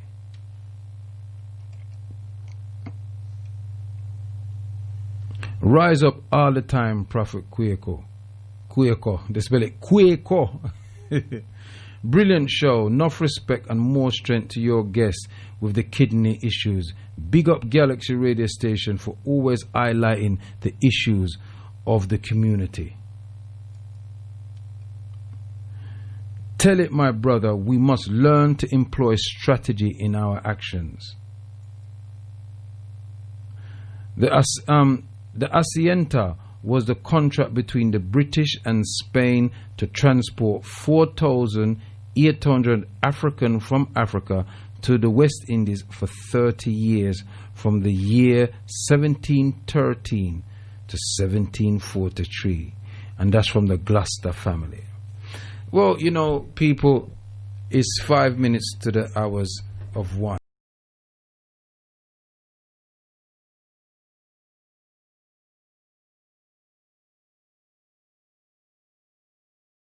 Has fought sickness, you know, in this height of COVID-19, you know, and they've come through it, and we give the ancestors thanks for bringing them through it. I'll be back here on Sunday, 6 p.m. to 8 p.m.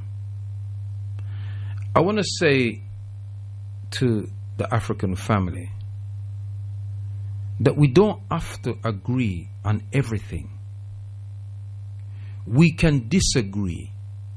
It doesn't mean that we must get venomous with each other because we disagree. The Europeans disagree all the time, but when it was their time to unite and invade and kidnap our people, they did. Even though they were at war with each other for the island of Hispaniola, Haiti. Even though they were at war for Jamaica and all the African new colonies, they unified under one thing: to kidnap our people and to make money from us for over 400 years for nothing. And then they have the goal to come and say black people lazy and don't want to work. I don't want to hear no African say that. We should not be working for nobody. We should have annual leave for 400 years and be getting paid for it. You understand what I'm saying to you? So we're not a lazy people. Lazy people don't go through what we went through. You understand? Because if we was lazy, I wouldn't be here today, and many of us wouldn't, because we are the descendants of those that survived that tyranny. Never ever forget that. We exist because they did. We exist because they chose to fight. We exist because they chose to live. And we dishonor them if we don't do at least a fraction of what they did. So we must live, and we must fight to the bitter end. And whatever it takes, we mustn't get on our high horse and feel say, well, boy, boom, just because I disagree or we disagree that we're disunited. No, we're not. We just disagree. That's all it is. They disagree, but when it's their time to invade other territories, other sovereign nations, they get together. The French and the British don't get on at the best of times. You understand me? They don't get on at the best of times. But you know what? When it's time to unify, I remember Sister Juliet and Brother Adrian. There's a lot of people that came through this, that did things, that was devoted to do work for our people. I remember them. And I will not forget them. And if I forget them, remind me of them. But with all of that, my people, we can't give up. We can't be rooted. When you're going into war, you can't fight on one battlefield. You can't have one battle strategy. When they attacked Libya to destroy Libya, they flew in, they cut off their airspace. And then they bombed them. They did it to Iraq. They attempted it with Syria. And then they send in the troops. But before all of that, they send in the propaganda to turn the people in there and the insurgents against the other people.